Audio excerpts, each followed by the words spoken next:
everyone. Okay, let's put the sound on. Boost Please that. have a seat. The jury's getting ready to come in, so Welcome. it'll take a couple of minutes more. A few more minutes.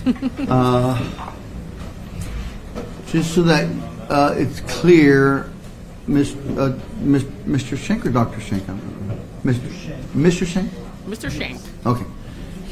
It was very difficult for the court reporter to understand a lot of the stuff he was saying. We could hear him. That wasn't the problem. It was just the muffledness of his voice. Welcome to day 4. So afternoon session. Understand that in although fact it's only that starting today.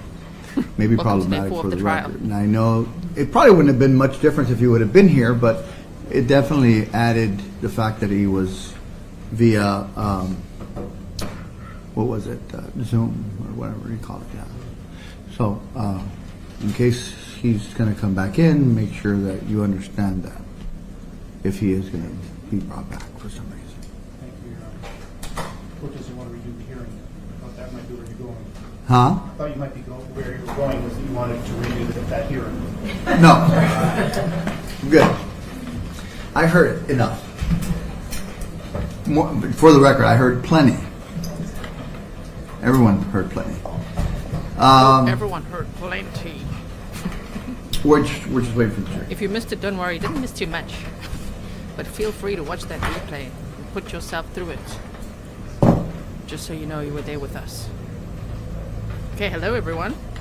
So the Daubert motion has been denied, which means the prosecution's witness, the FBI special agent, will be testifying, as will the defense's, I'm so sorry to say this, but expert. His information is a little outdated. Just a tad. But he'll also be testifying. The judge is pouring When it's water. in a ceramic cup, it goes cold really quick. Okay, Judge, we can hear. That's why I leave them in a foam cup, because I don't drink it. You can hear what the judge is saying? Sorry, but that was funny. About the foam cup and the ceramic cup. Cool. Good to know. Caroline says, Daubert motion denied. Now we take up the Dilbert motion? Exactly. That's what's up next, Caroline. The Red Stiletto says, I request a gag order for that loony lawyer. Hope you guys had a good break. I knew it. Third. I knew they'd be late.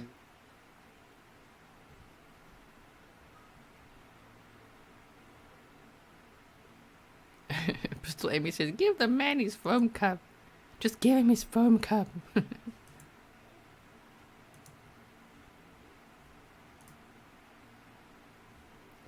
Okay. Sound? Anyone? Sound? Let's also share this. I'm sharing the stream to Twitter, you guys, so share it too. I'm using Ronald Burgos-Aviles is a good one so far. Now where's the sound gone? Oh, the prosecution's smiling a lot. Defense not so much. Wonder what Mr. Burgos had for lunch. See, here we hurry up and wait again. They're waiting for the jury to come in. Okay, you can use hashtag Ronald Burgos-Aviles trial, Laredo, Texas, Grizzly true crime. I'm doing it right now. You can hear me typing. So if you're on Twitter, you'll see it. Okay. There we go. Kath says, oh boy. So we are, yeah, nice ceiling, right, Janet? We are gonna, I don't know, are you guys ready for this? Like, we are so jealous of everyone who missed the morning session. Can I speak for all of us and say that? We are so envious. How did you miss the morning session? It wasn't a morning session of the trial. It was a Daubert hearing. Turtle Power says this morning was brutal. It really was. Also, on email, some of the Grizzlies have been sending me some pictures. Let me quickly find one. Wait for it. No, not that one. There we go. From Anna. Thank you so much for sending me this. I will put it up here as well. So let's show.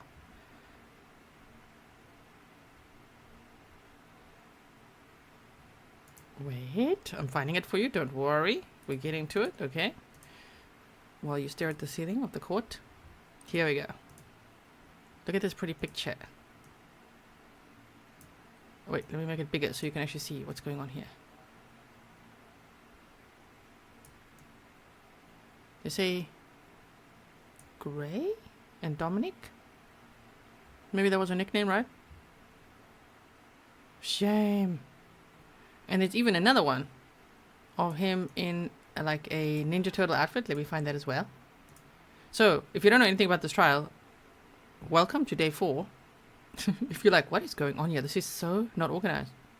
Welcome to this trial. There's been a lot of tardiness, a lot of back and forth. We've practiced a lot of patience, and we're starting to appreciate Letitia Stark's defense attorneys a lot. So, yes. Check the description box.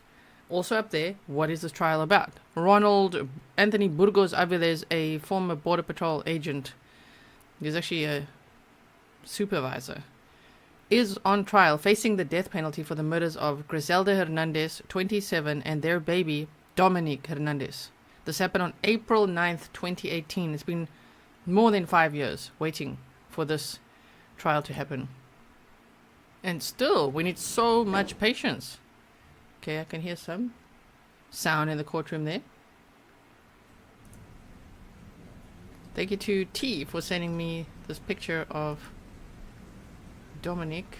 Let me just quickly download it if I can. You know.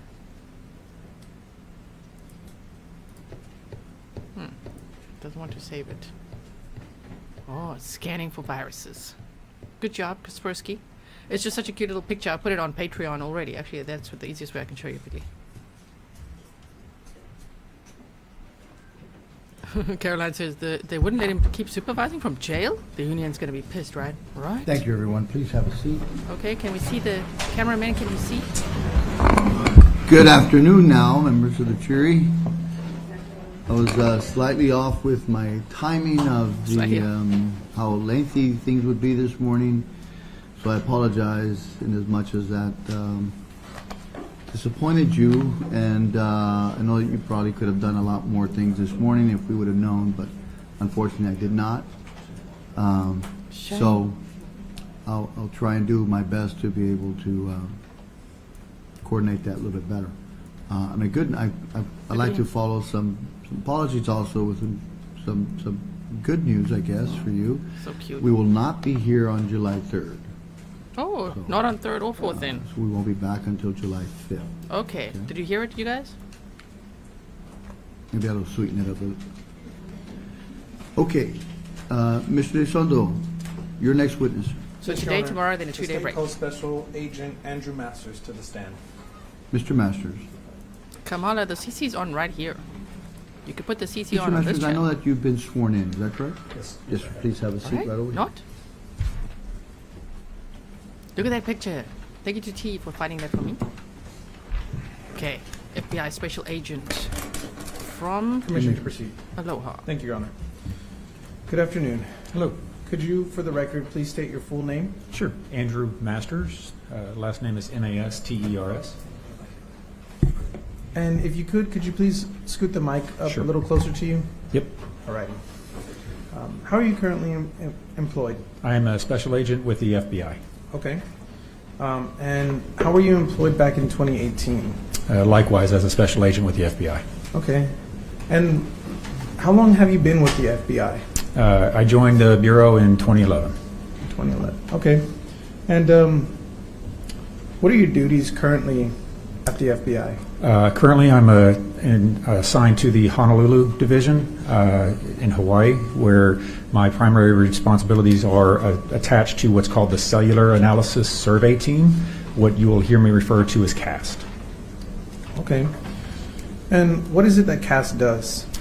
CAST is a group of about 75 agents. We've got specialized training in the cellular communications industry, both in how information flows through the network when you place a call or send a text message or are using data like Facebook or surfing the internet. And then we also have training on the records that are generated when your phone does connect to the network. And we use those records to determine a general location where your device was or a device was, either at a point in time in the past or where it is currently. Okay. And let's talk a little bit about your background. Sure. What's your educational background? I have a bachelor's degree in accounting. Okay.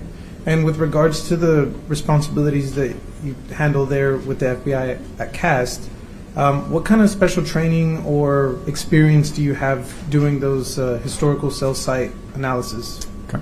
So in order to be certified, a CAST certified agent, there is a certification process. It usually takes about 18 months to 2 years, depending on how often the classes are offered. It starts off with the basic class. It's a week long, or now it's a few days long, and it's learning just what it says, the very, very basic information about how phones work and what kinds of records are generated. Once you go through that training, you go back to your office and start working cases under the mentorship of a certified CAST agent. And then from there you can progress to the advanced class, and you learn a greater depth of knowledge of what happens in the records and what happens within the network. From there, you go back, and again, this process is repeated, where you take a class, go back and work more records to get the experience. Then after that, there is what's known as a field training exercise. That is a mock events simulating exigent circumstances, such as a kidnapped child or a terrorist event where you are looking for phones in real time. And then once you successfully pass those, and at each step along the way you have to successfully pass, you're constantly evaluated. Once all those have been passed and you are selected to go through the actual certification course, that's a month-long course broken into 2 different 2-week segments. The first 2 weeks is focused and deep diving and getting down to the nuts and bolts of a cellular communication core network. So when your phone connects to a cell tower, how does that information flow all the way through the network to reach another cell phone or another landline? We also have cell phone providers come out. So let me backtrack. So the core network, that instruction is provided by a professor from the Florida Institute of Technology, FIT. These are the same professors that are teaching the network engineers or the future network engineers where they get their engineering degree to go on to be employed in the industry. Excuse me. So after that, we get trained by the providers themselves. So Sprint, AT&T, T-Mobile, and Verizon, they send their network engineers along with their their records experts to train us about the nuances that happen within their own networks. There's a lot of similarities in how phones work, but within the networks there's a lot of differences on how it's recorded in the records and how to read those records to understand what the provider is telling us. The second 2-week portion is focused on what's called drive testing. Using industry standard equipment to actually physically drive the area to measure the cell signals of a particular tower so that we can actually map the footprint of that tower or the coverage area. I'll use those interchangeably, coverage area and footprint, meaning the same thing. So we can actually determine where a phone could connect to a tower and where it could not connect to a tower. And then finally, the last portion of that is focusing on providing expert testimony, such as I'm doing here today. Okay, pretty extensive. It is. How many hours would you say in total It is. training have you received? Through the entire learning process to become certified is over 300 hours.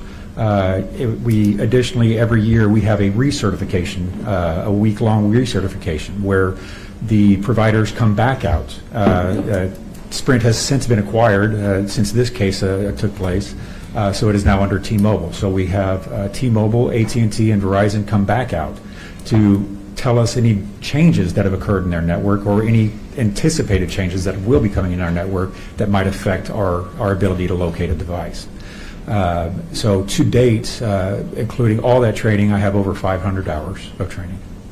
And let's talk about your experience. I want to hone in on something you mentioned earlier. You said you have these field training exercises, correct? Yes, correct. And those are part of your training? It's part of the training, correct, to get certified.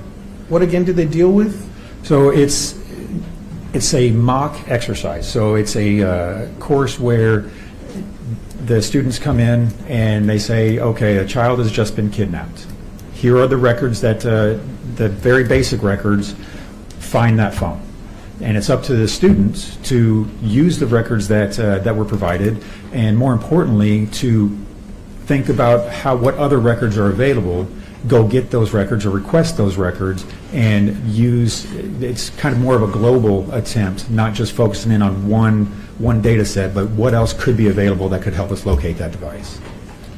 And let me ask you, in your actual experience working as a certified CAST agent, have you ever had to deal with exigent circumstances such as that in the real world? Yes, I have. Could you provide maybe a couple examples? The three that are probably the most well known is I was one of the CAST agents that was at the Pulse nightclub shooting in Orlando. I was at the Austin serial bombing that occurred in 2018, where an individual was leaving package bombs on doorsteps. And then I was the CAST agent that worked on the Sutherland Springs active shooter. Okay. And in addition to that, as part of your work and as part of the data analysis that you conduct, does the FBI use this type of data to find, track, and recover kidnapped individuals? Yes. In the real world? In the real world. We get notified every week. There's not a week that goes by that we have not located a missing child, whether that child was actually abducted, ran away, or something of that nature. Every week I see that. Okay. And what else has your data through CAST been able to locate, track, find, like we just went over? Sure. So the kidnapped victims, whether children or adults, we locate them with this technology or this method. We find just missing persons, hikers. We find fugitives, individuals that are wanted by law enforcement, but they are on the run. So we can use the cell phone historical cell site analysis to try to locate where those folks are. So anytime you're looking for a cellular device, this method can be used. Okay. Now, permission to approach, Your Honor. You may. Thank you all for being Thank you. here. Welcome to day 4, the afternoon 103.1. afternoon session. Yes. Are you familiar with this? Yes, it is. Yes, I am. How are you familiar with this item? This is the thumb drive I gave you yesterday. Okay. And what is it that's on that thumb drive? Without getting into detail. Sure. Just it's my analysis regarding this case. Okay. And would you say that it would be helpful to the jury if they were able to follow along with your analysis? Yes, I would. He's very smart. I'm now tendering to defense case exhibit 103.1 for inspection and interjection. Mr. Shanaman, do you have this? I see it. This I is just thought the that maybe you're going to be lead on USB this. drive that got witness. Eduardo going in the first place. For that Daubert motion, they're not happy with this USB. Your Honor, may we approach briefly on this? Sure. See? That when Eduardo and the defense team are like, oh, he's got a USB and it's an entire presentation. That's it. Daubert motion. Impeach. Mistrial. Like, okay, they're going to be looking at it. I wonder if we'll see much of that presentation. It looked like it was very comprehensive, very good from what we saw this morning. If you missed the morning session, you didn't miss much. Okay? But if you do want to check it out, it is available there for replay watch. It was the Daubert hearing, and it was very long-winded. Very. It's an understatement.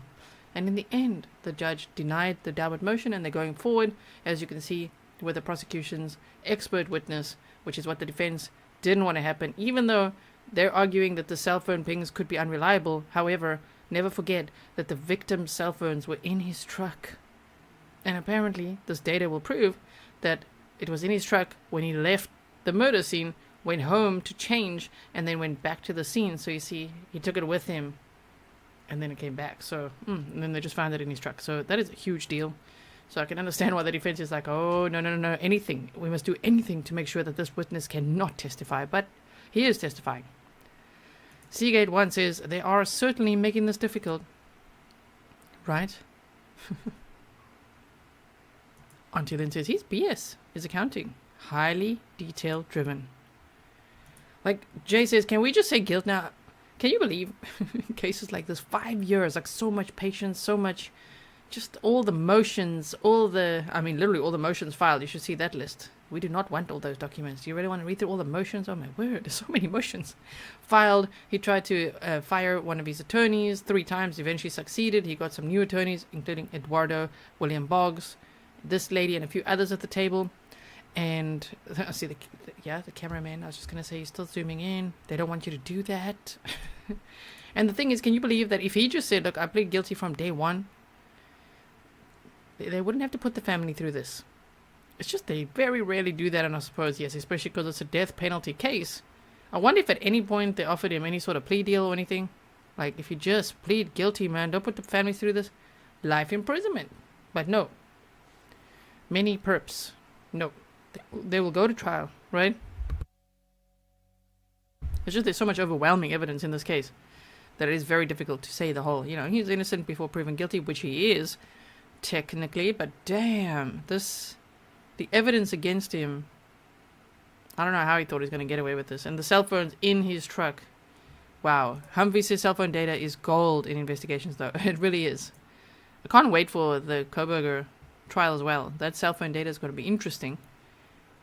Because already the public opinion is, well, cell phone data is not reliable, so how did they know it? But it's going to be interesting to see, like, the FBI and crime analysts bring their presentations, right? We love that. Oh. What's he saying to there's strong words going to this defense attorney now. Like, listen here, and you listen good. You already took up the whole morning, sir. I'm just guessing what they're saying. So don't you waste our time now with this nonsense. And defense attorney William Boggs here is just like, oh my word. Get me out of here.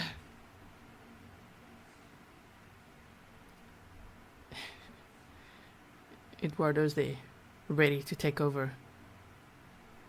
Wow. Yeah. Berliner Flan says, he forgot about the teléfonos. Yeah, his teléfonos. He's just like, wait, what? Yeah, when he got arrested, detained. He was first just detained. No handcuffs or anything. We saw the dash cam footage yesterday, so make sure you check that out. Everything is timestamped for you. If there's ever not a timestamp, then it's probably because I've edited something for you to make it nicer to watch on a replay. So it's not all the waiting around and all the coffee breaks. I tried to edit those out so that I can make it nice and tight. Do the timestamps, so just be patient if you don't see timestamps. But I always do them for you. I've done that for months now, and I always will. So you might want to go see the dash cam from yesterday if you didn't see it.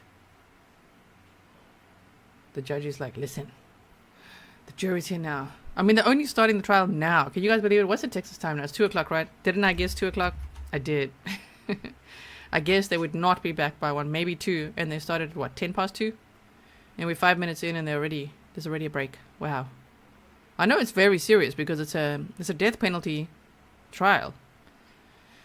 Ooh, but this has been quite interesting to observe. It's so interesting to see how different states have, their trials and how differently everything's run.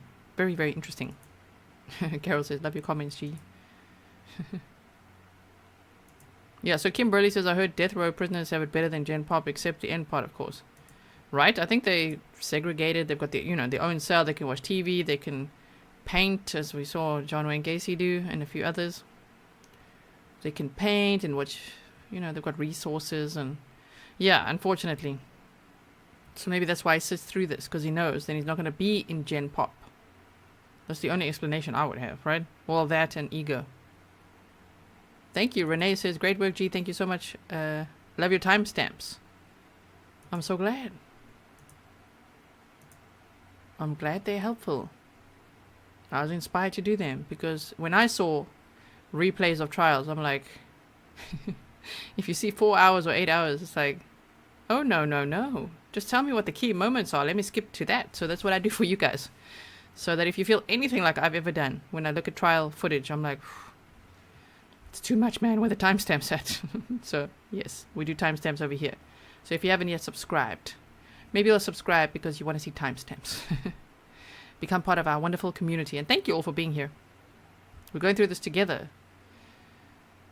to show the family we've got their back in fighting for justice for Grizelda Hernandez and Dominic Hernandez. Oh, I'm like, what's happening? Because the security are now talking to each other at the door. Okay. I'm telling you, Mr. Boggs, he's tired of this now. He's like, man. But these two, Eduardo Pena, and I actually don't know the other defense attorney's name. Man, they have got stamina like none other. Sure.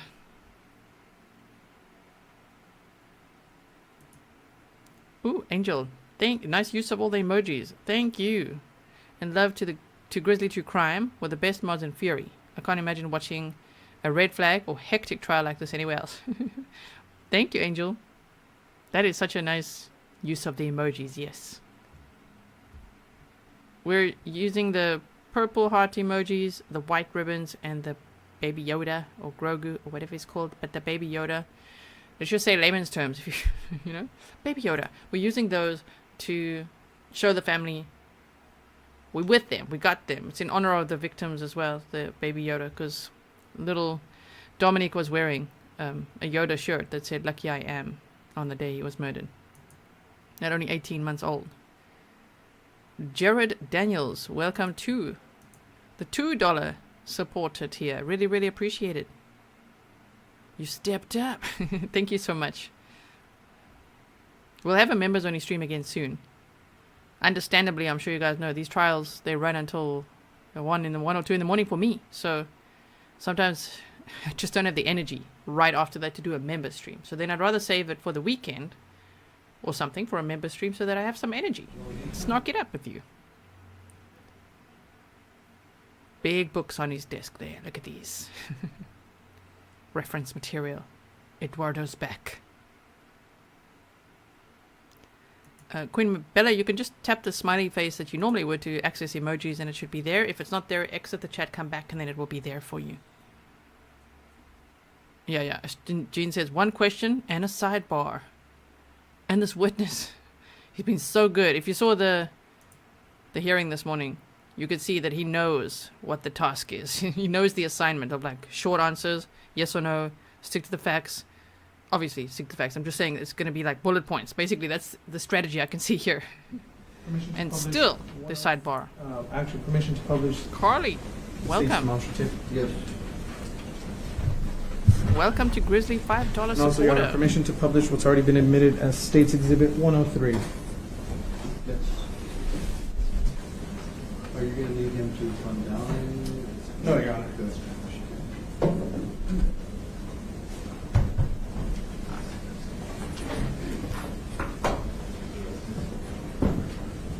I wonder if the lady in the blue top is his mom or not. If I may approach the witness again.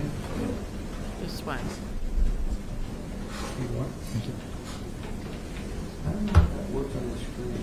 It'll work on the computer. Regina, no. If you know me at all, nope. Terry, thank you so much. I'm trying to see what little sticker that is. It's so cute. Oh my word. Thank you so much. To state? Yes, Your Honor, I believe it's There's nothing here.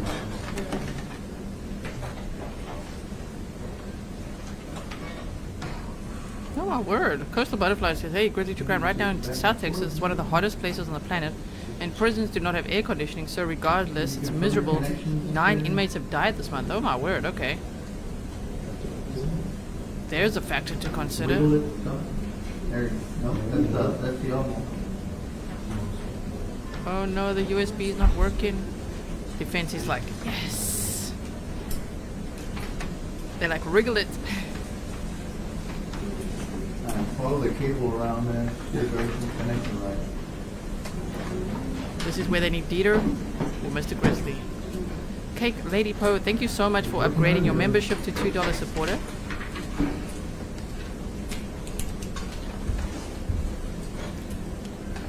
Just keep calm, everyone. Says me. I hate it when stuff like this happens. Sarkis Nalbandian. Did I say it right? Thank you for the 99-cent sticker. We're gonna. Is one of your computers connected over there or not? 100 degrees. No. Just want to make sure that it's Let's see. isolated to the state version. Shame. Technical problems. Yeah, I want to check to see if you can connect it. You can check to see if the fence computer. That's is really hot. capable. Oh my word.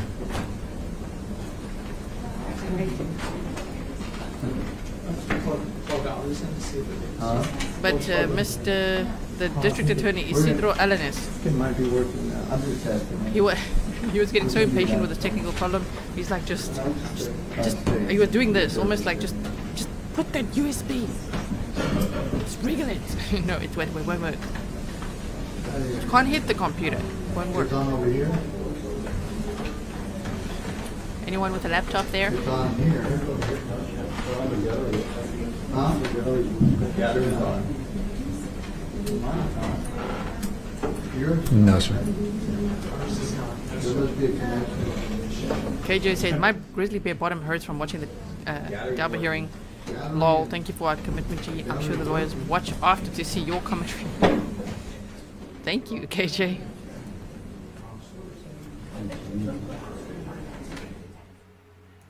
Oh man. Sorry, a little bit of background music there. It's okay, everybody. Just chill. I can feel the tension in the room. Can you guys? I mean, here they're getting annoyed, but this is important. This is his PowerPoint presentation. Even Mr. Boggs there. Eduardo is completely despondent. Hold on. There he is. He's not feeling it.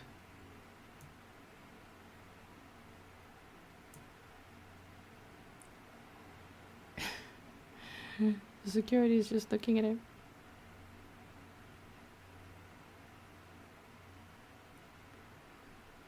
Yep. This is Isidro Alanis. Yeah, that's it. Alanis. That's the district attorney. This one is Isidro Alanis. And I'm not too sure of everyone else's names, actually. And look, there's so many of them. I mean, at this table, 1, 2. This is the defendant. The lady's back next to him, talking in his ear. Security. So 1, 2, 3, 4, 5, 6. So he's one standing as well. 6 of them. Oh, shame. I feel so sorry for this guy now. Trying to sort out the USB and this one. Look, they're like, oh my god. It's the USB that they have the expert witnesses presentation on that I think is not working now, because that's what they were ready to show.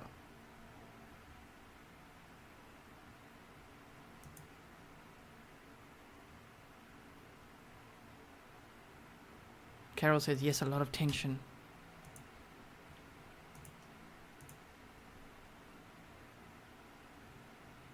Okay. Thank you, Dr. Quinn. Is that actually her name? Thea, okay. I didn't see a message there. I'm going to type it here. I missed it. And do you guys know the name? I'm going to look it up as well. I've been looking, actually. This prosecuting attorney with a bow tie. Female defense attorney. Okay.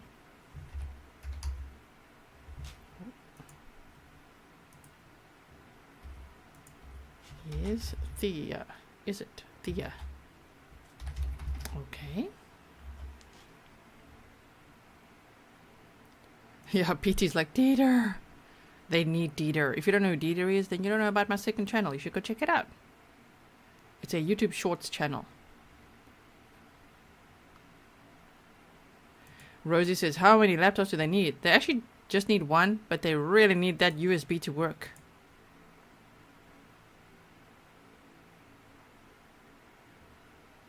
Look, look, look, this guy's doing that all. Okay, my neck is actually a bit sore from sitting like this for many days. But this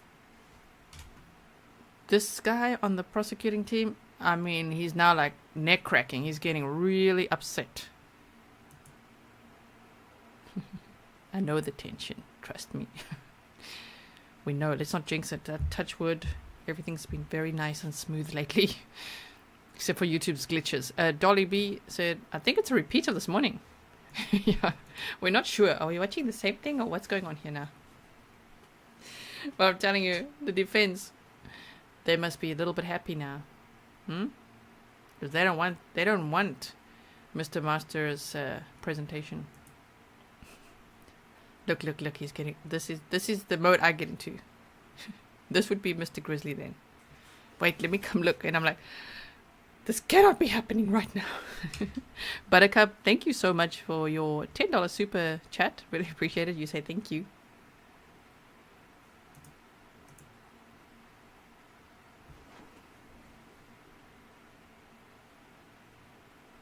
Everybody, remain calm. Mr. Boggs, are you going to offer some help? I think Mr. Boggs wants to help. That's nice.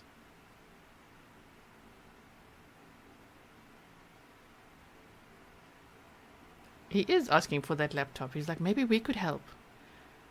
Ah, an opportunity to show. You see, this is a moment. Yes, be the heroes. Come on. Give them that laptop.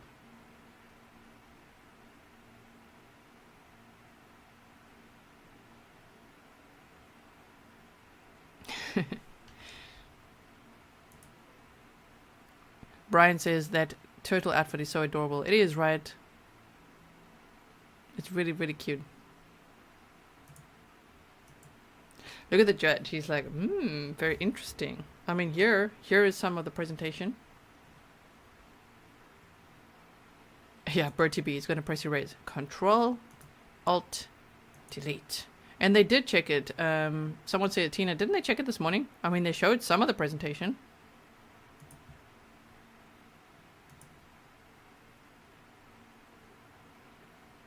Mr. Boggs is like, would you like to use one of our laptops and cables? And they're like, okay, we can be friends. I think it's a nice moment in court. Jamie Dudley, you say, keep it up. Thank you for your $5 super chat. Algoma says, certainly there's one AV nerd in the house. And is it working now?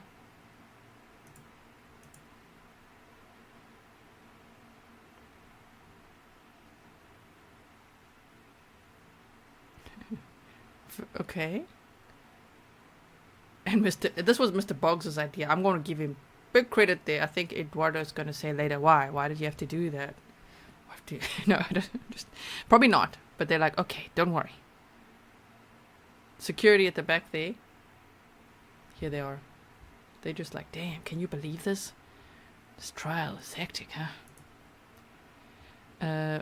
Faria, here's this. What do you guys think of? Yep, exposed out. Capital Punishment Defender. So friendly with Burgos. Doing it live. Sorry, once again. Okay, here we go. Here we go. Okay. Take two. We could, I guess, you could move to the next slide. Sure. All right. So could you please explain a little bit to the jury about what historical cell site analysis entails? Sure. So the slide you're looking at here is the methodology slide. It shows exactly how I do what I do. Call detail records. That is the listing of who called who, when the date and time that they called, and most importantly, what cell site and what cell sector. You may hear commonly referred to as which cell tower. Which one of those and what cell sector. You may hear commonly referred to as which cell tower. Which cell tower was used to facilitate that communication. Okay, so that's one thing you need. The second thing you need is a list from the providers that tell you exactly where on planet Earth that cell tower is. Okay? And then the last thing you need is the information about the offense itself or the crime scene. It could be either the crime scene itself or any other pertinent locations. So with all that information, we can determine the general location of a device by which cell tower and which cell sector was used, and then determining was that location or was that general location in the vicinity of the crime scene or not in the vicinity of that crime scene. Okay, and in this particular case, were you able to obtain the data that you needed in order to conduct this analysis? I did. And what data was that? I received quite a bit of data. So there were 2 phones involved, one for the defendant, one for the victim. The defendant had a Sprint phone, so we got the Sprint call detail records, as well as the Sprint, what's called the PCMD report, and I think we'll go into more detail on that shortly. The second thing was the AT&T records for the defendant. I'm sorry, for the victim, and then additionally we got Google location data records associated with the defendant's phone. And then lastly, we got, additionally, we got GPS location data that was taken from the Border Patrol vehicle's radio, the radio on the Border Patrol vehicle. And then finally, I received information from the Laredo Police Department about different locations and dates and times where a Border Patrol truck was observed. Okay. And as part of your analysis, what's the time frame that we're looking at for your analysis? So it begins, I believe, on March 25th for a short period of time, and then on April 7th of 2018. But the main focus of the analysis was on April 9th of 2018. Okay. We can move on to the next slide. Sure. So this slide is just simply a continuation showing the methodology of Google location data. Okay, and I see that you have a conclusion. Would you mind reading your conclusion to the jury? Sure. Historical analysis was performed on the call detail records and Google location data for the target cell phones and target account respectively. The methods detailed above were used to produce the following historical mobile device location analysis maps. All that's saying is all the paragraphs before is the methodology I used to create what you're going to see after. All righty. We could move on. Okay. What are we looking at here? Sure. So these are just examples of what cell towers or cell sites look like. If you look at the top left, the two on the top left, what's labeled as the monopole tower and the lattice tower, those are the ones that we kind of see, especially driving up and down 35 between Laredo and San Antonio. These are the most visible. And you'll see that there are 3 sets of antennas, one pointed in different directions. And we'll get to more in detail on that in a minute, but that's because most towers in the United States are what are called sectorized towers, or divided into 3 different sectors. The other photos on this are cell sites, but they're more hidden. You'll see one in the flagpole. There's one in a cactus or on sides of buildings. You see those are the cell site antennas that are used to facilitate that communication. Okay, and with regards to the cell towers here in Laredo, yes. Of those, which ones were we looking at again? Were the most used? Well, there's several different types here in Laredo. Like over on McPherson, I know that there's some on a water tower.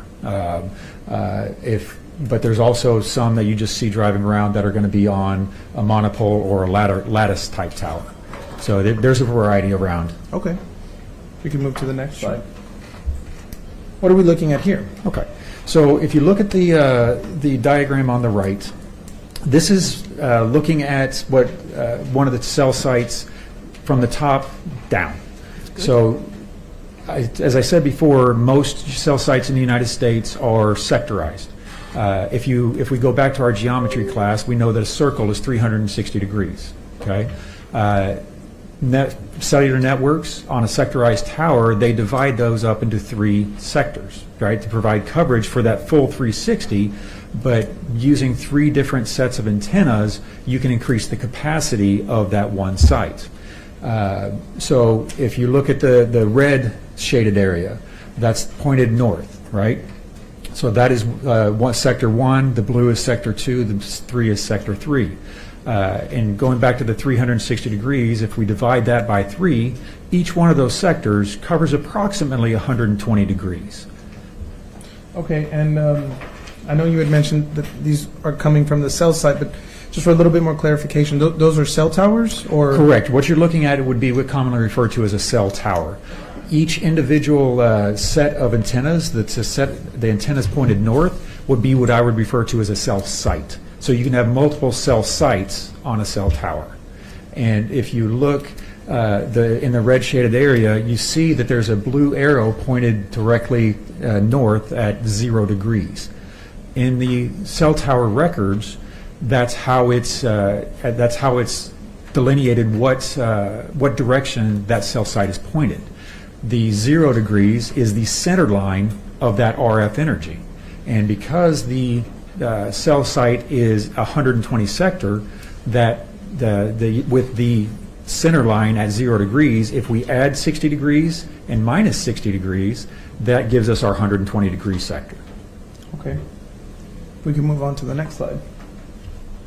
What are we looking at here with regards to map illustrations? Sure. So this is an example of what you're going to see on the maps in themselves, of the substantive maps.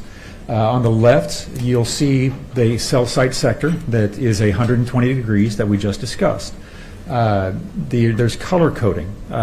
For the victim's phone, it will be blue. For an AT&T phone. For the defendant's phone, it will be black. And then on the right, you'll see a box with a blue banner with some information in it. That's what I'm going to refer to as a call-out box. Within that box, you're going to see some information, and that information is shown numerically below with what it corresponds to. So where it says CID 139370724, that is the fingerprint or the serial number almost of that cell site. There is no other cell site in the United States for the AT&T network that is going to have that number. That is specific to that particular cell site. And then for going down, you'll see the date, followed by on the left for number 3 is the phone number that is being mapped. So in this case, it is 956-771-1633, which belong to the victim, and that is the blue sector you see there. Then to the right of that is the time, and that is in central time, local time. Followed by what kind of a transaction was this? In this example, it was an incoming call. So somebody called the victim's phone at this particular date and time. And then lastly, on the number 6 is the azimuth that we just discussed. So in this particular case, it's an azimuth of 120 degrees. So if you recall, the 120 degrees is the center line of that sector, and then subtract 60 degrees and add 60 degrees. So our outer boundaries for this particular sector is 60 degrees, and 180 degrees for our 120 degree sector. Okay. We can carry on. What are we looking at here when we're seeing something called timing advance illustration? Sure. So you heard me say something a little bit ago about PCMD. PCMD is a Sprint term that stands for per call measurement data. Okay, it is the Sprint terminology for a more general term which is called timing advance, which I'm showing here. So the question becomes, what is timing advance? Timing advance is a engineering tool used by the networks to optimize their networks. The key to cellular communications is synchronizing all the signals from all the different phones in the area.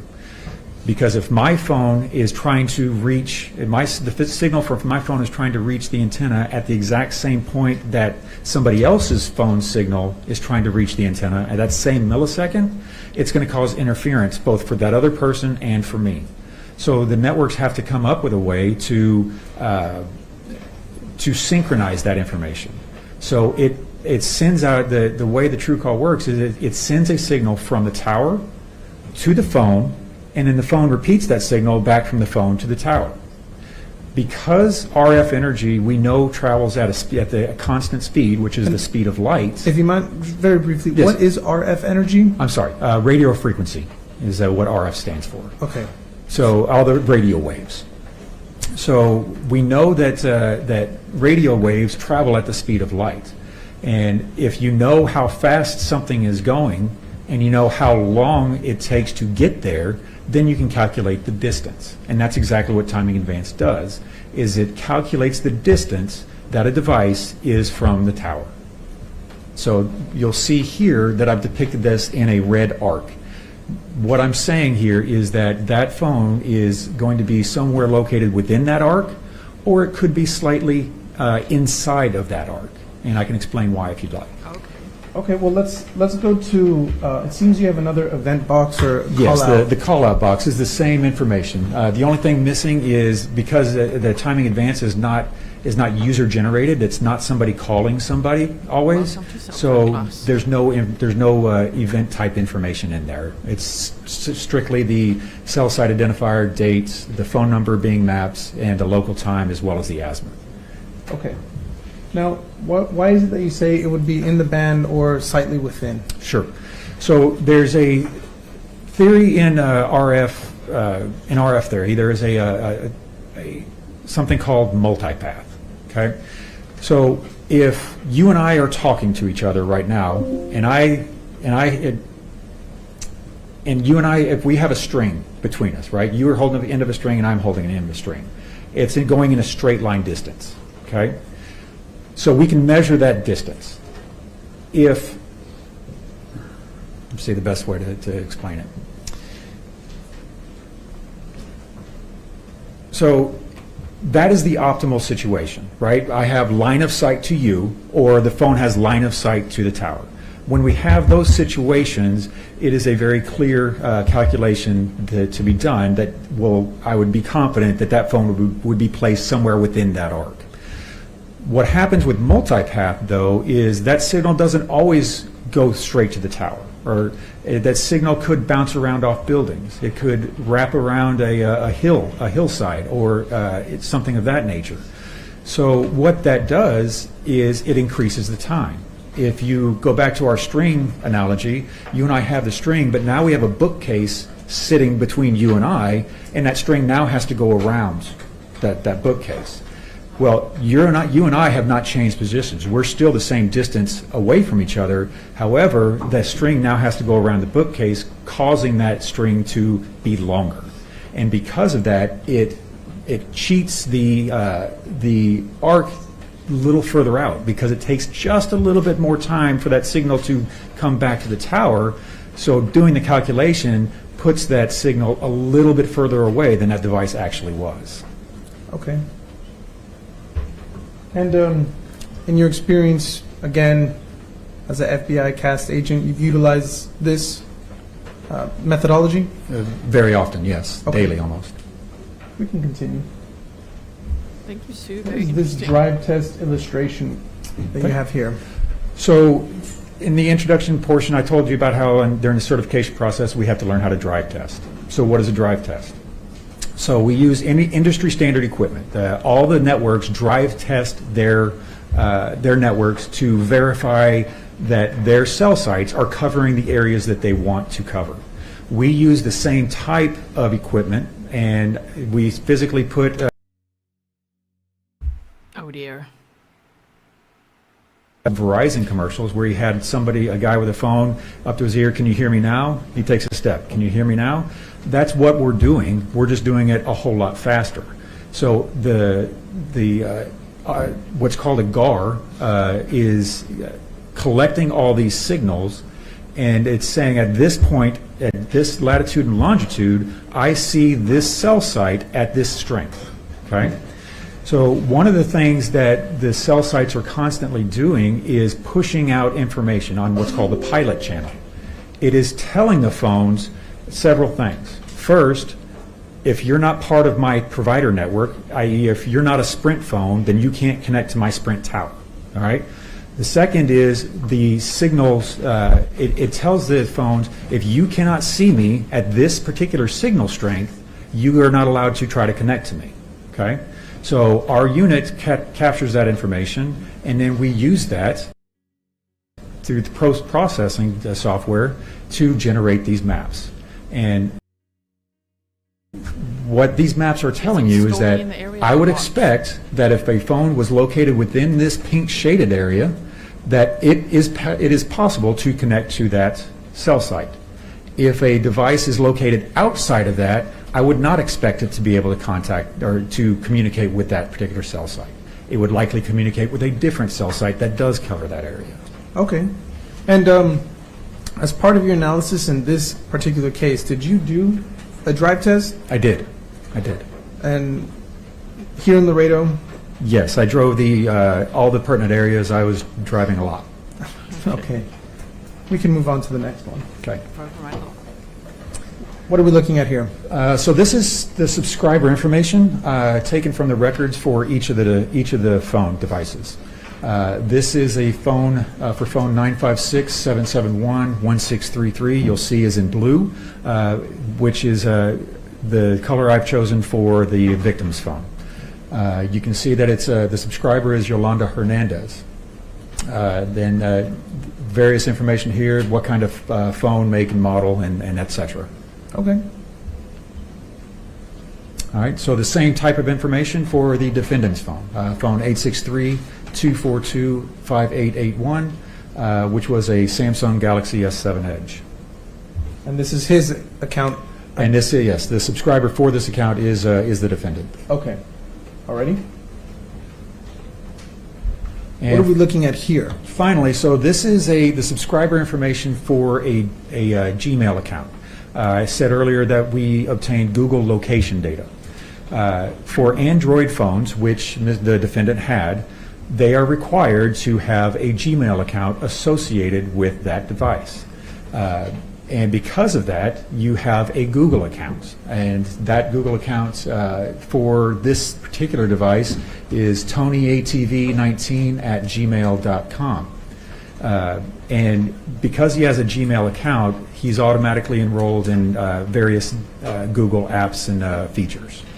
Okay, and being that this is Google rather than Sprint, is the data that you're looking at from this particular data source the same as what you were looking at in the historic cell site analysis? No, it's in the analysis you'll see several different data types, right? So you've got one from the call detail records, which is the sectors, one from the PCMD report, which is the arcs, and then you'll see additional circles showing the approximate location based on the Google location data. Okay, carry on. What is it that we're looking at here? I believe it is a carbon copy of what is being displayed to the jury now. This is the legend. This is the information that I'm going to show pictured on the mapping slides without providing all this information, which would clutter up the slides. Where if on the top left, if you see the red box with a little pointer on it, that's where the crime scenes are going to be located, and followed by a green box with what looks like a house is the victim's house, residence. The yellow box with a house on it is the defendant's residence, followed by a cyan box, which is the World Trade Bridge. What you'll see below that is a red circle with a camera icon on it. Those are going to be the locations that Laredo PD provided me, where video recordings were obtained showing the Border Patrol truck. Underneath that, I wanted to make clear to you what is Google location versus what is cell site location. So anytime you see that little multicolored G, the Google symbol, that's location data that we obtained from Google. And then finally, the last one is a little icon with a little car in there. That is the Motorola vehicle radio information. Okay. Now, what about on the right-hand column? What is it that we're seeing there? Sure. So you're going to see little dots all over the place in the maps. All right. They're going to be either color-coded blue or color-coded black. Those are going to correspond to the networks. So a blue cell tower is a AT&T cell tower. We generally keep it with the marketing color for each provider. So the marketing color for AT&T is blue, so that's generally what we stay with. So a blue cell tower is going to be a blue dot, whereas a black cell tower is going to be black. Below that, you'll see the sectors that we've already discussed. The blue sector is going to be related to AT&T records for the victim's phone, and the black is going to be Sprint records for the victim's phone. And finally, I'm sorry? Okay. finally, the very last one, it's a blank cell sector with a kind of a semicircle with an arrow. The reason I'm putting this is so it can be clear, it's that little semicircle. The only thing I'm trying to convey there is that's the signal that the radio frequency energy is being pushed. That's where it's directed. It's not saying that that's the coverage area or anything like that. It is simply a way to show you which way the signal is going. Okay, and so just one thing very briefly.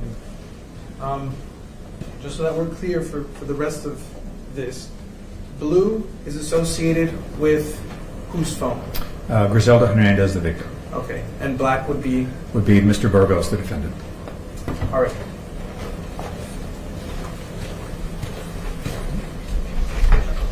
Are you ready?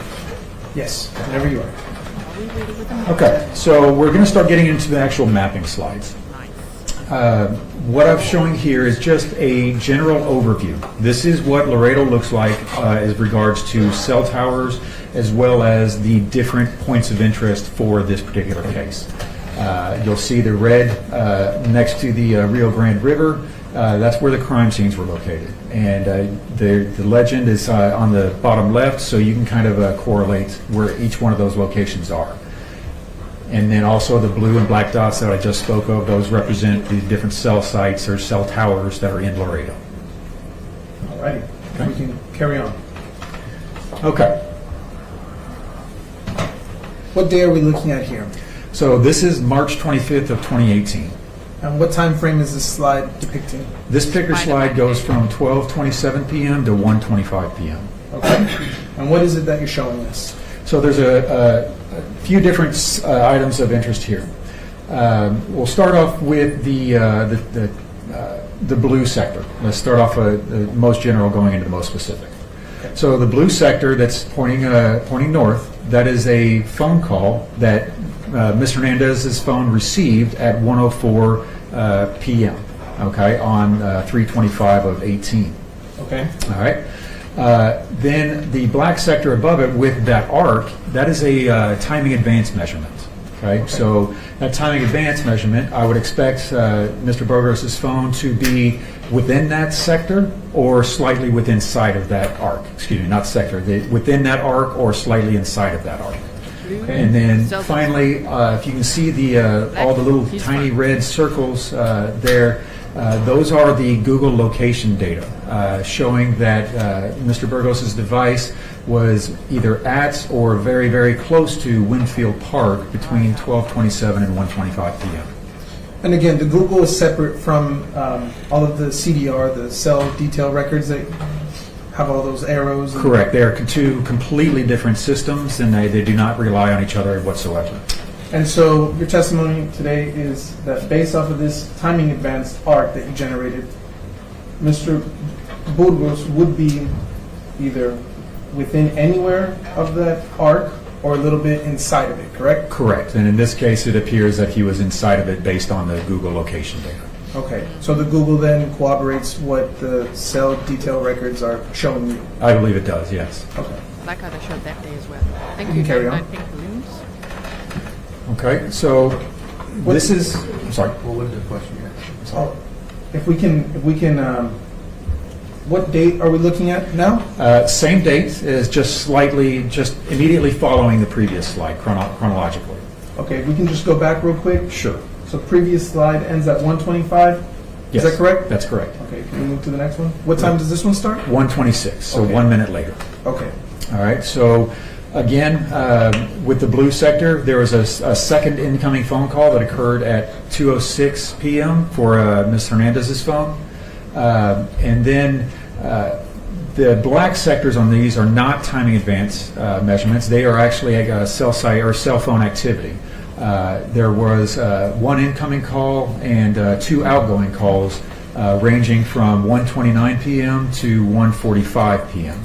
And if you notice, both of those cell sites are facing each other. Generally, what that could indicate, and especially if you start seeing them bounce back and forth between each other, that indicates to us that that phone is somewhere in the middle, in that center line area of where there's overlapping coverage to allow for a phone to move seamlessly from one tower to another. Okay. So, sorry. And then what about the red dots again? So these are additional Google location data. And if I may, so what happened here is Mr. Burgos' device actually left the Winfield Park area. You can see this larger circle to the north at 126. Okay. Then continued to the northeast to that very small circle at 1:27 p.m. Okay. And then south on the loop at 1:28 p.m. And finally made his way back to Winfield Park between 1:33 and 2:20 p.m. So effectively, the phone was at or near Winfield Park. It left, made a big loop, and then came back to Winfield Park area. Okay. And how long was it at the Winfield Park area again? In this particular slide, from 1:33 to 2:20, so not quite an hour. Okay. We can move to the next slide. And that was when he injected the baby. What day are we looking at here? So this is the following month. This is on April 7th of 2018. 2 days Okay. before the murders. And whose data are we analyzing here? This is again going to be Mr. Burgos' phone. All right. And what is it that we're seeing here? So this is a satellite image with the Google information overlaid on top of it. You'll see that from 4 p.m. to 4:04 p.m., the device was traveling east on East Del Mar until it reached the end point, and at which point it traveled back south along the different roadway you see there and remained in that area from 4:07 to 4:23. And I put little gold brackets to kind of differentiate which data sets went with which information 2 days box. before the murders. Okay. So he drove eastbound in the top one lane, is that correct? Correct. And then I guess it'd be southwest. Correct. Southwest, still north of the church, but in that little field area. Okay. And how many days is this prior to the murders? 2 days. Okay. We can move to the next slide. What day is it that you're showing us here? So this is the day of the homicides. And what time is this slide showing? This is at 5:45 a.m. Okay. And what is it actually before that? Whose data are we tracking in this one? Again, all the Google data was for Mr. Burgos. Okay. And then what are we seeing? So this is the last Google location data before the phone left the area of the house. But in the center, you'll see the yellow box with a house. That is Mr. Burgos' residence.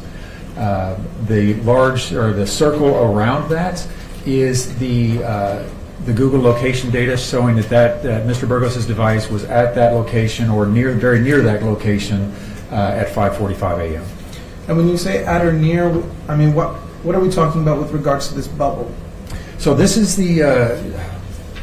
Would you like me to discuss how Google collects data, or go approach that way, or? The data We point. could just discuss why this bubble is the size it is. So when Google gives us the information, and you'll see that there are varying different sizes of the bubble, of the circles, right?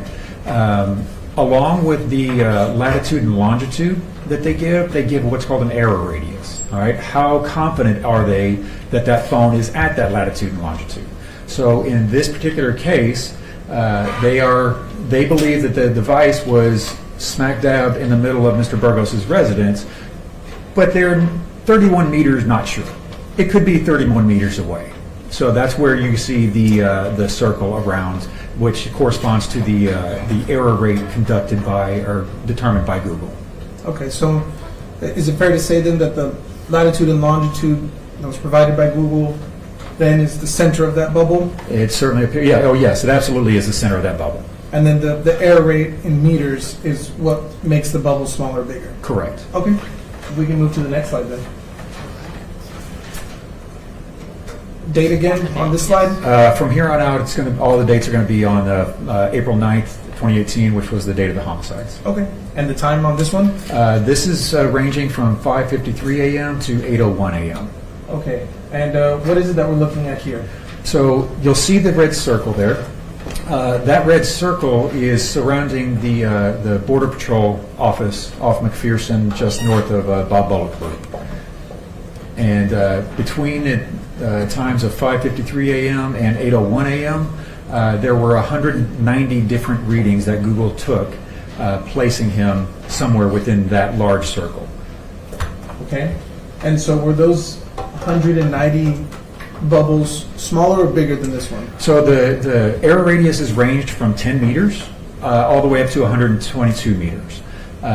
Rather than put 189 really small bubbles all over the place, I opted to make it a little more clear and just put the largest of all those 190 readings. Okay. And I'm not sure if you had mentioned this, but on this satellite image, what is the location, or what is the name of the building there? That's the Laredo North Border Patrol Station. Okay. We can move to the next slide. What's the time on this slide? So we move forward a little bit. So at 8:23, so this slide covers from 8:23 a.m. to 8:27 a.m. Okay. And what is it that we're seeing here? So again, we're looking at Google location data for the defendant. You'll see the largest of the circles up there towards the north. That is the defendant's phone approaching the area just south of Father McNaboe Park. Then the phone moves to that center circle at 8:24 a.m. And then finally on this slide at 8:27 a.m. The device was in this circle, which is in the very close vicinity of the crime scenes. Okay.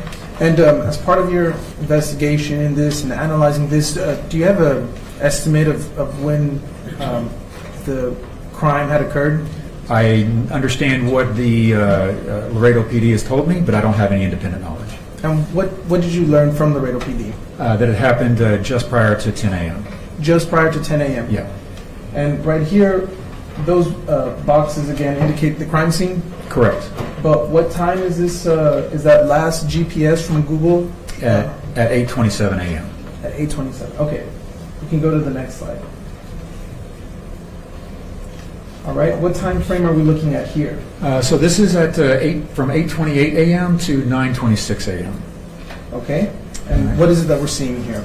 All right. So let's see. So we'll start off with the Google circles here. So the circle to the bottom, more to the south, just north of the crime scene area.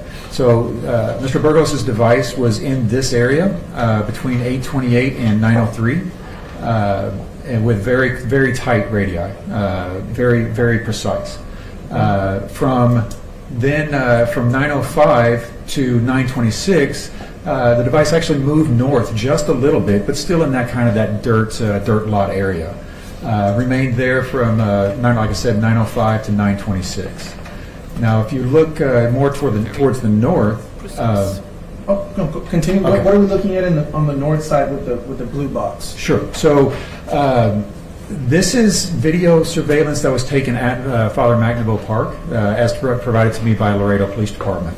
At 9:09, the victim's vehicle entered the parking lot and parked on the northernmost of those two red dots.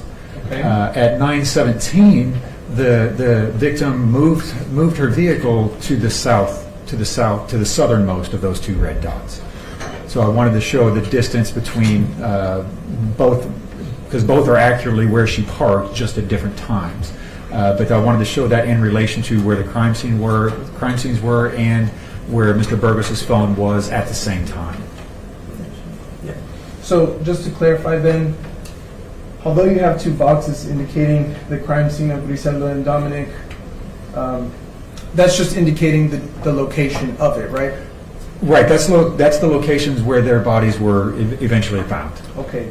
But what you're saying is that in this slide, between 9:09 and 9:17, she's captured moving her vehicle on the northern side of the park in the parking lots. Correct. At 9:09, she entered the park and parked in the northern red dot, and then moved her vehicle to park in the southern red dot. Okay. If we can continue to the next slide, please. So, may I comment one thing on this real quick? Well, sure. Objection here. After question answer. Was there an objection? Yes, sir. You want a question answered? Question answered. Okay. What's your question? Yes. What, if anything, is on this slide that you believe to be important? So this is where the Google location data ends for the defendant's phone. Okay, so at 9:26, you'll see in this orange box I have to the top right of the map that at 9:26 a.m., Mr. Burgos' phone stops reporting information to Google. And that could be for several reasons. And what are those several reasons? It could be that, in general, it could be that a phone is turned off, turned into airplane mode, or there's whatever application or that was using the Google location is closed. In this particular case, based on what I've seen in totality, I believe that there was an application that was closed by Mr. Burgos or the user of the phone, which then stopped the communication flow regarding the location data.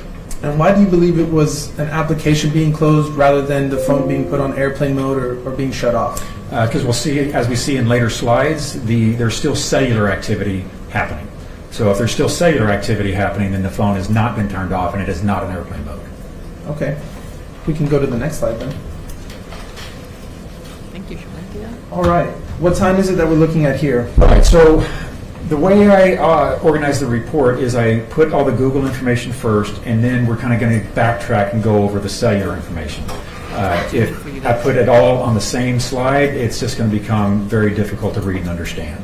So we're backtracking now. It's still on April 9th, the date of the homicide, but we're backtracking to from 7:43 a.m. to 8:22 a.m. So prior to the arrival at the McNaboe Park. Okay. And what is it that we're seeing here with all these blue logos and icons? So these are the cell site sectors that were used by the victim's phone. If you see at the northernmost at 7:43 a.m., her phone received a call, and then if you look at the southern sectors there's two. There's one pointed due north at 0 degrees and one pointed southeast at 120 degrees. That's where at 8:11 is where the sector that was pointed to the southeast, there were two incoming text messages. And to clarify where it says incoming SMS, SMS stands for short message service, which is a text message. So at 8:11, I'm sorry. Yeah, so I guess what I'm going to ask then Yes. is at 8:11, the phone is picking up on the sector, like you said, pointing south towards Lake Casablanca? That's exactly correct. Okay. And what does the blue dot, I'm sorry, the blue box represent in this slide? Right, so there's a red dot there with a blue box pointing to it. That's the location of a Chick-fil-A where I was advised by Laredo PD that there was video of the victim's vehicle And what time was that video? at 8:09 a.m. 8:09. And at Did 8:11, talk about that, yes. her phone is pinging on to the sector heading south towards the lake. Right, it's receiving two text messages on the sector pointing to the southeast. Okay. And so then, would you say that the video from Chick-fil-A corroborates what the CDRs are telling you? Absolutely. And this is with regards to whose phone again? The victim's phone. Okay. Then at 8:22 a.m., the victim's phone used the sector that's pointing due north. That there was an outgoing call placed at 8:22 and 28 seconds, and then immediately followed by an incoming call that occurred at 8:22 and 54 seconds. Okay. Now, on this slide, is there anything else of importance that you see or would care to tell the jury? No, the overall takeaway, I believe, from this slide is that the victim's phone moved from the vicinity of her residence towards the vicinity of the Chick-fil-A. Okay. We can carry on to the next slide then.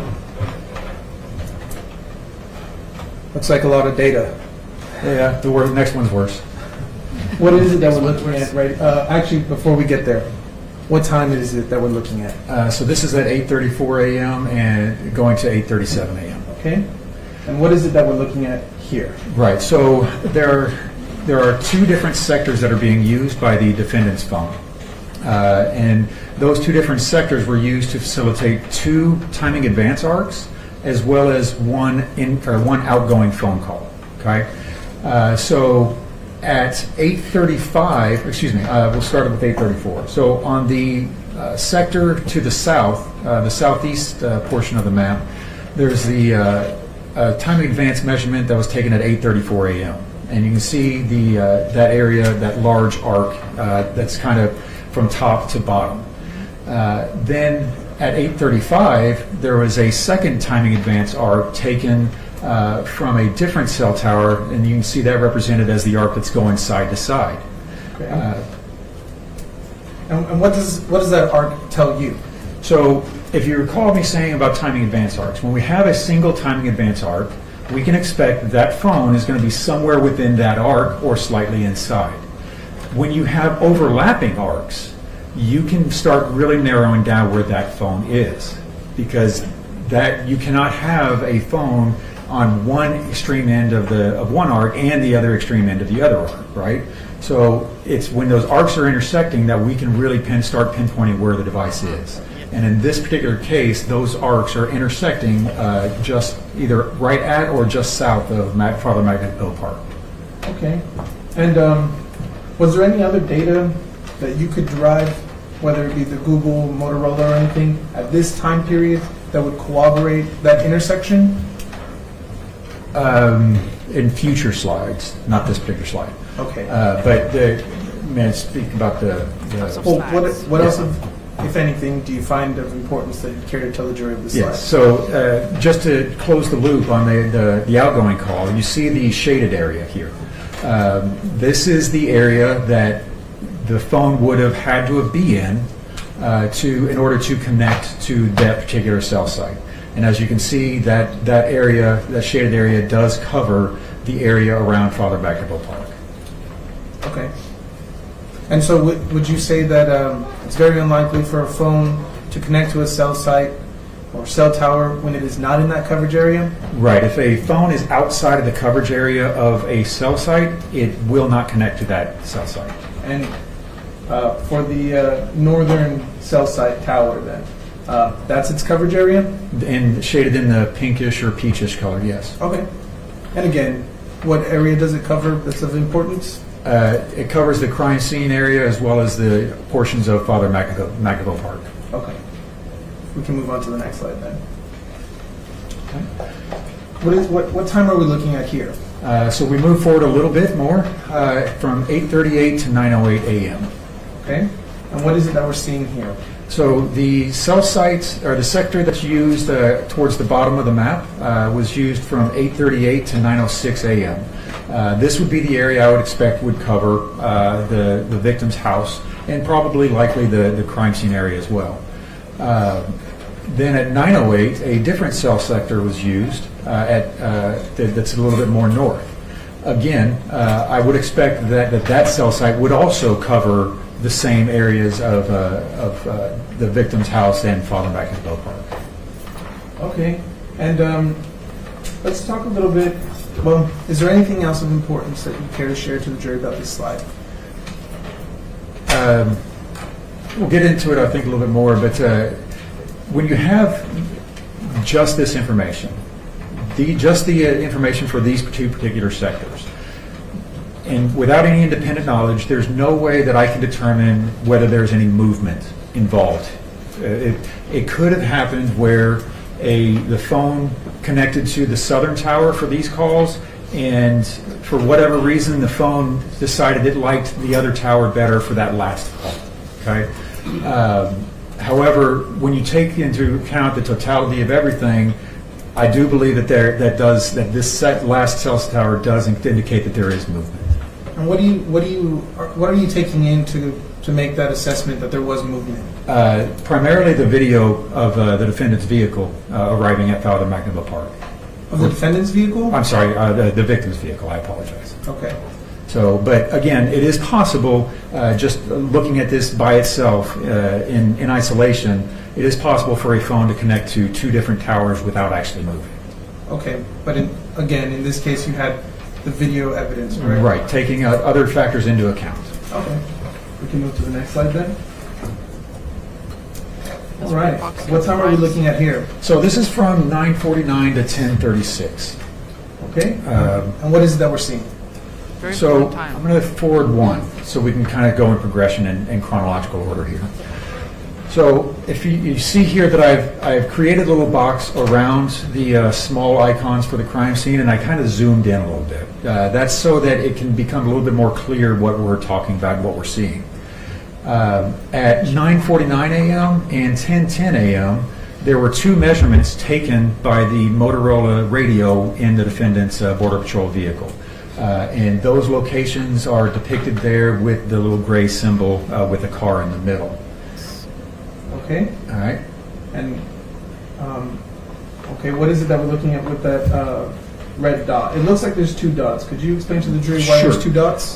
Because they are the same location. It's just one is zoomed in a little bit more. So I wanted to make sure that I was putting it on the larger map as well as in the zoomed in area, so to depict exactly where this camera was. Okay. So really, in all reality, then it's only one camera. that is only one camera Okay. in this particular instance.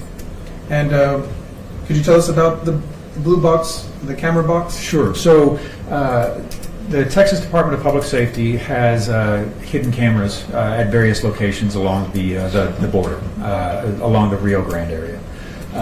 This is the location of one of those hidden cameras that captured a Border Patrol truck leaving that area, going towards the north. Okay. And let's talk about the band that we're seeing here. Okay. So then if we jump to 10:20 a.m., there are 2 things that happened. One was an incoming phone call, and that incoming phone call, the coverage area for this particular sector is in the blue shaded area. So that phone had to have been somewhere in that blue shaded area to connect with that tower.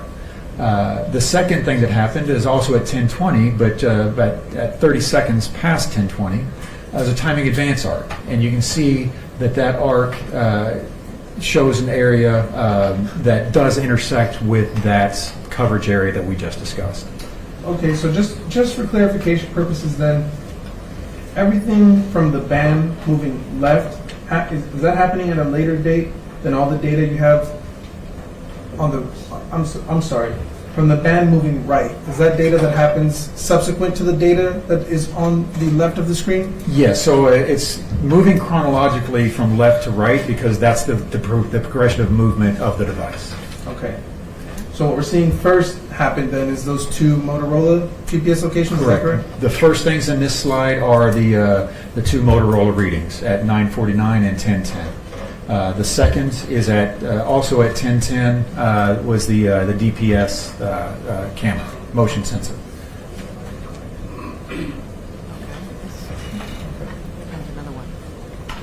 What did you just pull up onto the screen? So this is another video surveillance. This one taken from an elementary school on Lowry Road, and that was taken at 10:12 a.m. All right. We can move on. Okay. What is it that we're seeing here? Another surveillance from a business called Melton Truck Lines, and at 10:16 a.m., continuing to the east. And what is it capturing? It's capturing video of a Border Patrol truck passing by on the roadway. Okay. See, more We can cameras carry along on. the way. Yes. What is it that we're seeing here? So at 10:22 a.m., there's a Encinos Townhomes on Shiloh Drive, captured video surveillance, again, of a Border Patrol truck traveling eastbound on Shiloh. Okay. If we can carry on to the next portion.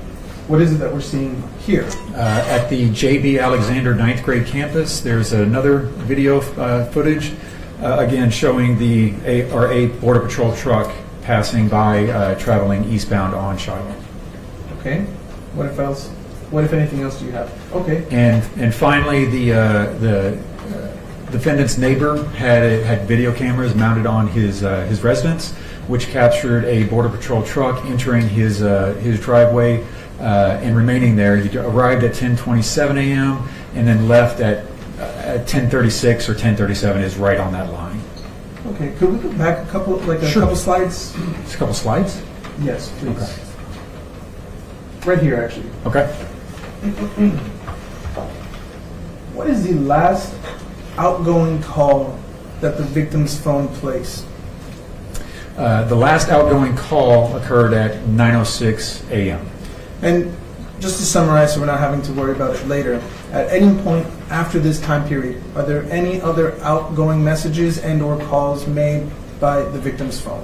There were no outgoing text messages or phone calls, and all the phone calls that were received were pushed over to the voicemail platform, so were not answered. Okay. If we can go back to where we previously were. So again, Sorry. if we could go back one. Yep. So just testified, 9:06 was the last outgoing, Yes, and these are all moving into 10 o'clock, 10:16, 10:22? correct. The first activity is at 9:49. The last activity was at 10:36. Look at all these cameras Okay. recording him on the way We can home. carry on. Okay. I wish we could see his face right now. What is it that we are looking at? Actually, before I get there, I'm getting ahead of myself. What time is it that we're looking at here? So this is at 10:41, between 10:41 and 11:20 a.m. So after the Border Patrol's vehicle is seen leaving Mr. Burgos' residence. Okay, so when he's leaving. Okay, and let's start, like you said earlier, from general to more specific. Let's start with the blue. What is it that we're seeing from the blue diagrams? Okay. So from 10:46 to 10:47, there were 5 incoming text messages. Each of those messages are, again, incoming, and used this cell site here that I'm depicting in blue. And you can see the green area, which is the coverage area for this particular cell site. You'll notice that this is quite a large area, and it's meant to cover a lot of that ranch land that's on the north side of the loop. Okay, but at this point, to your knowledge, as you know it, the victim had already been murdered a little bit before 10 o'clock. According to Laredo PD, yes, the victim by this time would have already been deceased. Yet, her phone in this diagram is picking up on a cell tower kind of near Texas A&M International University. In an area far away from the crime scenes, yes. Would you say that there was is it fair to say that there are several coverage areas between this coverage area and the coverage area at the park? Yes. And so, again, as you had previously testified, her phone could not ping or hit that sector on that cell tower if she was not, or if the phone was not within that coverage area, correct? That's correct. Okay. Now, let's move on to the black. What is it that we're seeing on the black diagram? So the black diagram is there's 2 events here. One at 10:50, there was an incoming call to Mr. Burgos' phone, and it used the sector you see here with the coverage area, much smaller coverage area, covered in kind of a different shade of green than the AT&T one we just talked about. The second event occurred at 10:51 a.m., which was a timing advance measurement, showing the arc that phone would have needed to be in, or like I said, just slightly inside of that. And as you can see, that arc is well within the coverage area of that sector. Okay. We can move on to the next portion. What is it that we're seeing right here that just came up on the screen? Yes, so this is the location of, I'm not going to try to pronounce the church and offend everybody in the room, but it's a church in this area. There's a surveillance camera mounted on this building that's pointed towards East Del Mar Road. At 10:41 a.m., you see in that video footage a Border Patrol truck traveling eastbound on that road. 5 minutes later, at 10:46 a.m., you see that a Border Patrol truck traveling back the other direction, traveling westbound. All right, if we can carry on. Actually, if we could go back and discuss the church. Sure. Is this the same church that we saw from the Google data that was collected on the 7th, 2 days prior to the murders? Yes, it is. It's the same location. Okay. We can carry on then to the next segment. What is it that we're looking at here? So this is the location of a Stripes convenience store where surveillance video was pulled by Laredo PD showing a Border Patrol truck traveling eastbound on Del Mar at 10:48 a.m. And just to help the jury, the timing advance arc which you said would indicate that he's either in the arc or somewhere closer within the arc. When was that taken? That was taken at 10:51 a.m. And the video from the stripes? It's at 10:48 a.m. Okay. So is it fair to say then that that stripes corroborates what you're seeing from the CDRs that were provided to you? I believe it does, yes. Okay. We can move on to the next segment. What is it that we're seeing in that dark red box? And finally, this is the time at 11:20 a.m. that Border Patrol received a notification over the radio from Mr. Burgos that he had discovered a body. Okay. We can move on to the next one. I believe that's all, sir. That's all there is. Yes. Yeah. Okay. That was a great time. I can have a moment, Your Honor. Good presentation. We pass the witness. Oh boy, here we go. I'm going to bother you for about 5 minutes, whether or not you all are ready to go or not, but I need to take this real quick 5 minutes and then we'll be right back. I wish I could tell you could stay there, but I don't want to take a chance, so please walk with Mr. Rulio. Okay. What's going to happen now? Who's going to get scolded? So the jury's leaving the room now? That was an incredible timeline. It's just like, I mean, it's not even just, okay, you know, we heard from the Border Patrol agents and they saw like a vehicle there and him doing this. That, I can get the defense can debate that, but this is like, and he was spotted here and his phone was here and then the victim's phone's also going with him. Oh my word. And on this camera and then on that camera and then here, and here. Like, damn. That was, I love it when they collect all that data and summarize it so well that it's so nice for the jury to see and understand, right? Pam says, great presentation. Yes. High ceiling. We're looking at the ceiling again. Dana says, siesta time. I wish. Is it siesta time? Can it be? Hilarious says, excellent timeline. Emmy says, this guy is toast. Shirley says, it's amazing that a person that knows what they are doing can make the information so interesting, unlike what we went through this morning. We're all going to sleep so well tonight after what we went through this morning. That was some stamina, huh? Okay, so let me just leave it like that. Where's that other image I've got there? Okay. So, FBI agent Masters, special agent Masters. He mastered the timeline. He definitely did. Z says the fact that he took the victim's phone so they couldn't try to get help is pure evil and it's maddening. Yeah, unfortunately, as we know, with her injuries and the babies. But I know what you mean. Not even, there's no way that they could even call for help. KC Cat says this is why the defense didn't want him to testify. Now we understand. Yes. So thank you all for being here on day 4. I want to say afternoon session, but this morning was not day 4 morning session. It was actually a hearing. And so that hearing lasted 3.5 hours. And now we can understand collectively why the defense were fighting so hard to try their best to make sure that this witness, this FBI special agent, cannot testify. They wanted to discredit the accuracy of cell phone pings and things like that. So again, we all said, but what does that matter if the phones were in his car? Like, why is he driving around with the phones if he hadn't even discovered the scene yet? There's that. But they were trying to, you know, throw that out, and now we can see why. Because it's like the jury, they could see. Crystal Jane says that was actually interesting. Yes, it was. And Gaynor says that was pretty damn amazing information. It was, and it was actually the victim who went to the Chick-fil-A. That's the last time she saw her sister, Angelica, who testified on the first day. She said that they went to Chick-fil-A. I think little Dominic had some nuggets, I think she said. And then Grizelda dropped her at work, from what I remember, from day 1. And then she said, okay, I'll see you later. And she was going to pick her up for lunch or see her just before. She was also going to see her friend, Adriana Flores.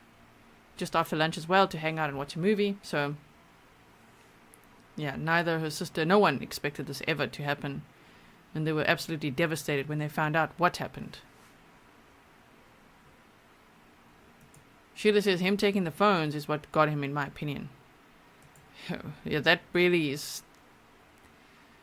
that's the smoking gun, right? That's the slam dunk. Him taking the phones with... It's quite hectic. And also, Emily earlier said... Like, what would his explanation be? Because he was going to say that it would be smugglers that just randomly attacked this woman that he doesn't know at all, and the baby, and it's almost like he didn't account for the baby, right? He just seems to focus on, I found her. He doesn't say I found them or anything, I found her. But now, how was he going to explain that eventually? Because they would still look into his phone records, and he would have still gone home while on duty. That was the area he's supposed to be supervising. So if a lady is murdered by smugglers when he's supposed to be on duty, what is he doing at home? He would have been in big cuck anyway. Barbara's like, I've never had Chick-fil-A. Me neither. PK says, so he was around the church on the 7th and 9th. Yeah, like, what's one of the routes? Yes. Thread Grass one says, yeah, the phones is the smoking gun. Donna says, this morning was a nightmare. I wonder what they're talking about now. Oh, okay, I missed that message. Hold on. They go flying by. Fiona, welcome to membership. Oh, there we go. Annie P says, Grizzly True Crime. Our community was in such fear with the Austin mail bombings, and this gentleman is the hero that helped catch him. Yes, he did say earlier this morning, right? Oh, he actually, was it this morning or now? I've got it written down here. Maybe this morning. I'm just looking what I wrote down for there. So, it was today when he started. It all feels like a blur, and if you were there this morning, you understand. Okay, so, a cast agent at the Pulse Club shooting, I think it was, right? And then also he worked the Austin serial bombing 2018 case, and then also the Sutherland Springs active shooter case. Those are three that he mentioned in the beginning of his testimony today. Yes. Momo Shark says blood on part of his gun belt clip. Yeah, there's a lot of things, but I think the thing that makes him look the most guilty, of course, is that he took the victims' phones before anyone even knew that there were victims out there. I mean, that you just can't explain that. You know, you can't explain it away, is what I'm saying. Studied Casual says, and to think he was planning for at least the 2 weeks after the syringe. I think he thought the syringe, whatever he had injected into the baby, would take the baby's life, and then I don't know if he thought that would solve his problem. Not sure how. That's a solution. Okay, dude. Because they would still run tests. And with a suspicious death, maybe even do an autopsy. And they'd be like, who's the dad? So either way, it's not very smart. But yes, that was his first attempt on... If any of you are confused about why were they looking at data from March 25th, it's because that's the first day that he actually met his son that he had with a former girlfriend, Grizelda Hernandez. He was a married man with 2 sons of his own, and he was telling ladies online that he was separated. And he met up with Grizelda, and they started a relationship. They saw each other only every now and then, and she got pregnant. And she had their son in 2016. And so that was for him like, no. I don't want anything to do with that. Just like, stay away from me. So she said she will raise Dominic on her own. But then in 2018, she asked him for some child support, for some assistance with daycare and bills and things. And this is where things took a dark turn. Because on March 25th, he met Dominic for the first time and injected something into his leg while Grizelda was walking to the car quickly. So, I mean, he waited for that moment to think of that as well. As she's walking to the car to get his sippy cup and some snacks, and she's allowing him to have a moment with his son, that's what she's thinking she's doing. He's injecting his son in the leg with something while saying audibly, you know, just quite loudly as she was walking, she had told her sister and a friend, as she was walking away, he's saying, I'm not going to leave you, you're going to have a dad in your life, I was raised by my grandmother, but I'm there for you. And while he's saying all that, he's injecting Dominic in the leg with something which caused necrosis of the tissue, blackened and started dying. I mean, I don't know what, we still don't know what. I know it will drive us all nuts. Everyone's going to say, what now? We don't know what it was. And we still don't know. But that was March 25th. And when she then said, you know, almost 2 weeks later, it's not going well. Like, I need to take him to the hospital. Then that's when he said, before you do that, come and meet me. Let me take a look at him. I want to see. And he murdered them. So, yes.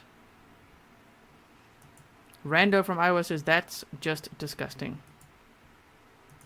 Jean says, I love Grizzly's recaps no matter how many times she tells it.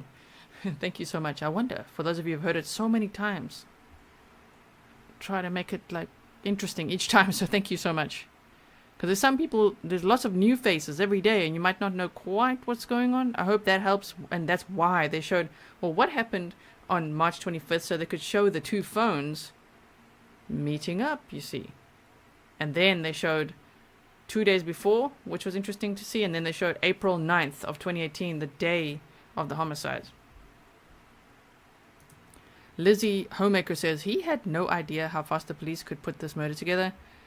What, 2 hours at most? Yeah, they said within 1 hour he was a person of interest, primary suspect, and he was detained, and we saw the dash cam. So yeah, very quickly. He was so surprised, you know, acting all relaxed in the back of that van.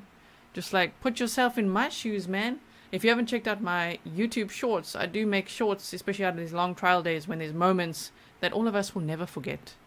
Like when, and now I don't remember if it was yesterday or the day before. I think it was the day before. She was like waving to one of the witnesses and smiling and like, oh, there's my friend. I mean, that was quite a moment. Yes. We're hearing some court audio there.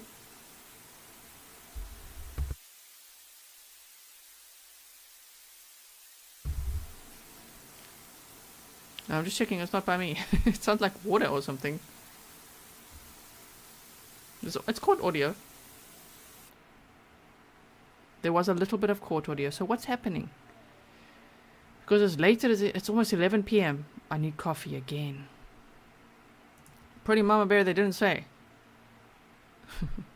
The judge said he needs, what, 5 to 10 minutes or what? Was it a break? I don't know.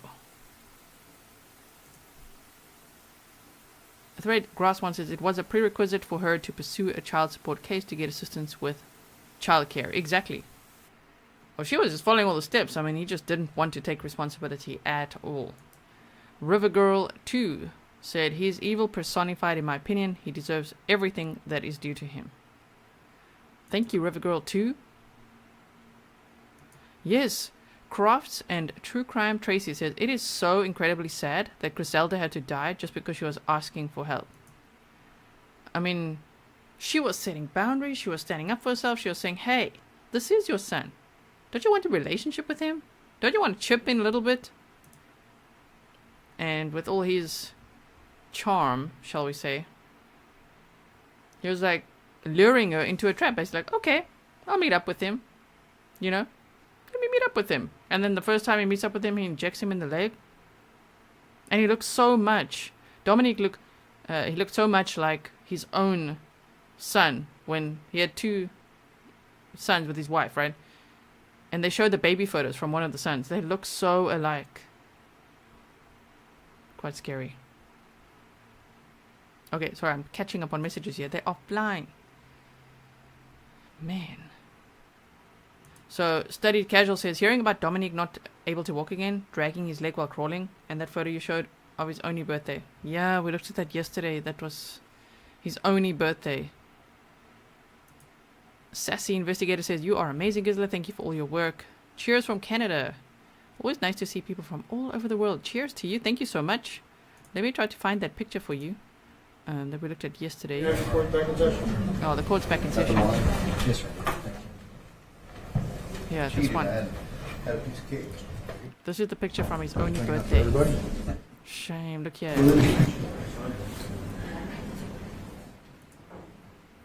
Jury should be back. Okay, maybe that was just a quick break.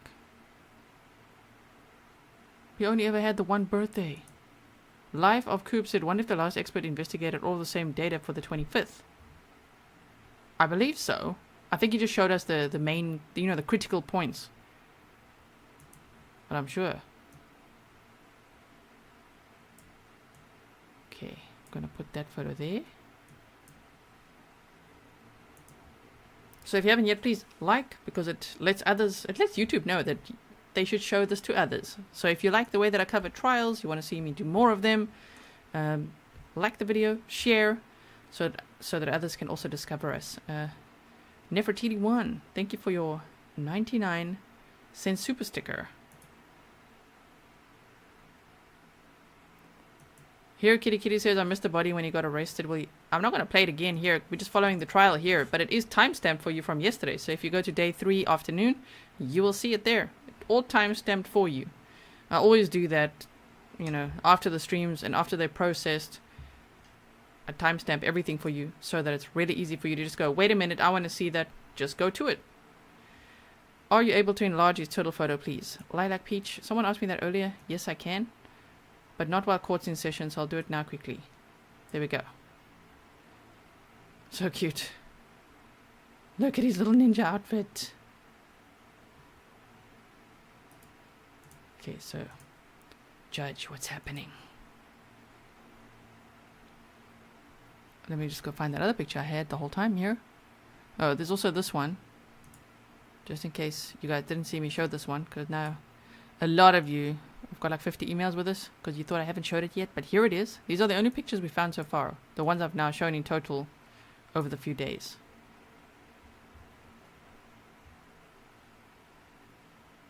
Pernil says timestamps are awesome. Oh, thank you.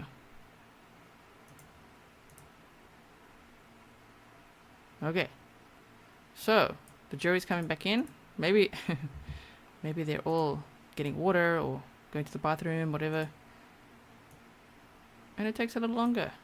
Okay, so I'm going to put this one here again. So let's see. What else? Oh my word. I don't know. This cross-examination, I think it's going to be... it's going to be lengthy. So brace yourself. I'm probably going to go make a coffee.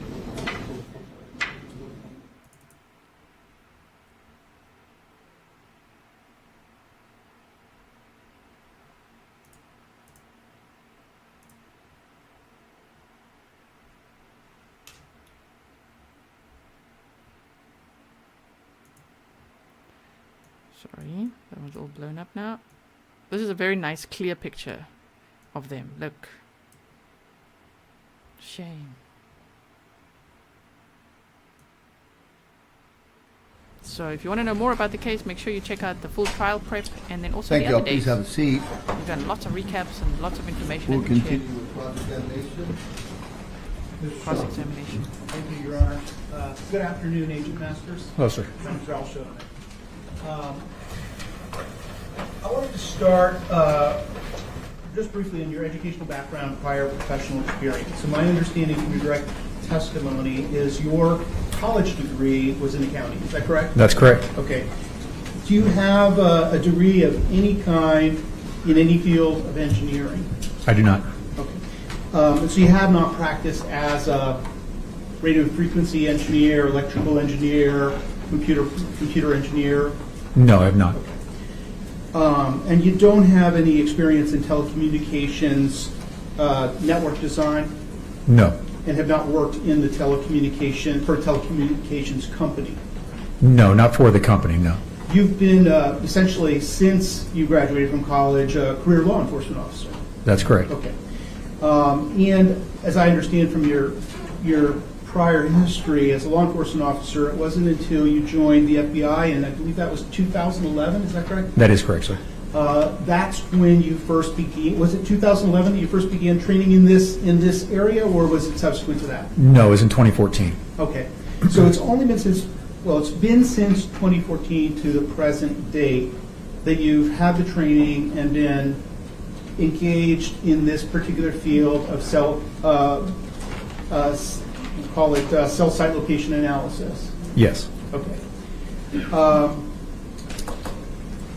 I think one thing that I think is really important to understand here, and I just want to make sure that the record is clear and the jurors all understand this, because I think we make an assumption that when we see that a cell phone is in communication with a particular cell tower, it must be in closest proximity to that tower. That tower is the closest cell phone tower to the cell phone. And that's not correct, is it?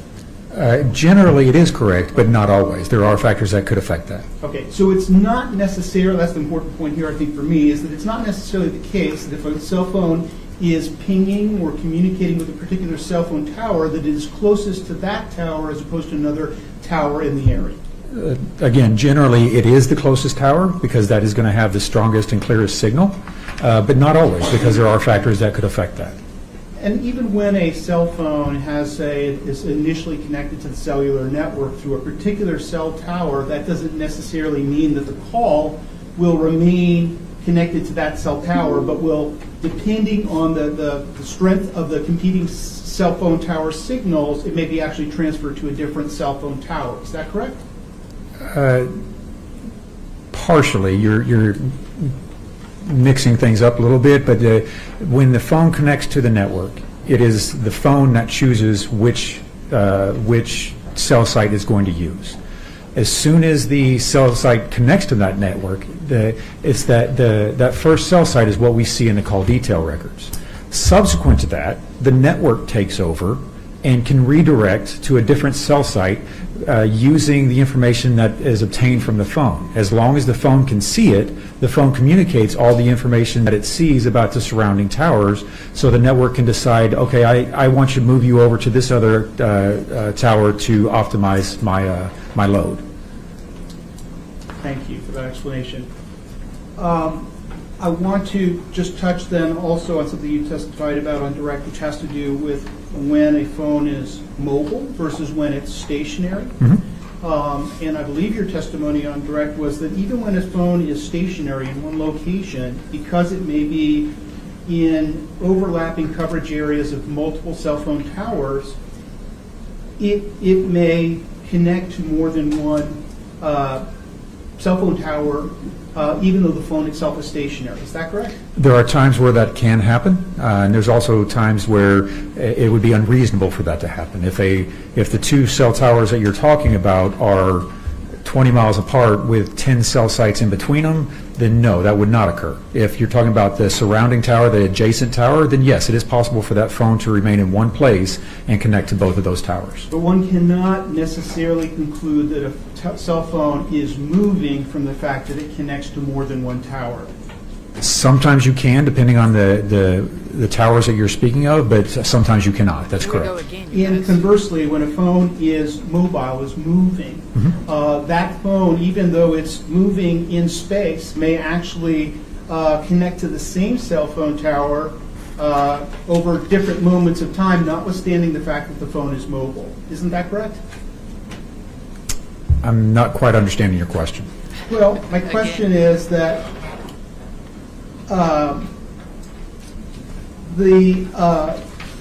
as I understand this, a cell phone will relay its information to every available tower approximately once every 7 seconds. Is that about right? I don't know that timing is exactly right. It happens at the microsecond level, but go ahead. Okay. But the point is that it is periodically or intermittently communicating with the available cell phone towers in the area, and it may connect to different cell phone towers as time moves, as time progresses. Just for clarification, sir, are you speaking of when the phone is idle or when it is actually connected to the network? I think connected to the network. Okay, so when the phone is connected to the network, after it has made that initial decision what would that the phone chooses based on the clearest and cleanest signal, then the network takes over. Then it's kind of a marriage between the network and the phone.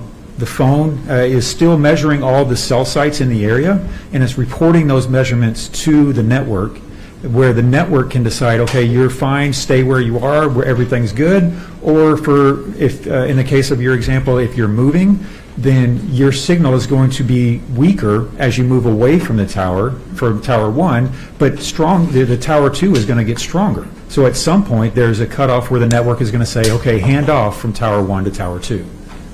Thank you. Now, I want to just go through really quickly the different types of cell phone records and sources of data that you reviewed and that are reflected in your report. Okay. And the first one, as I understand it, is called detail records, and I believe this slide is an illustration of that type of data. Is that correct? That's correct. Okay.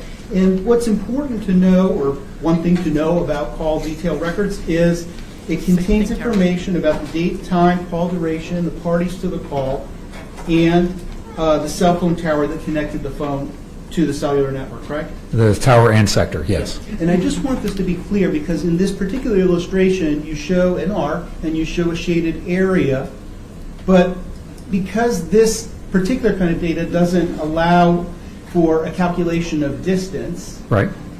and I think you explained this in the text below this image, the shaded area in this image is not illustrative of the actual radio frequency, footprint, or coverage area of the cell site, but rather demonstrates the direction of the antennas on the cell sites. Correct. Right. And so this is, I want to distinguish this image from the one that we'll be following, which has to do with what you call per call measurement data.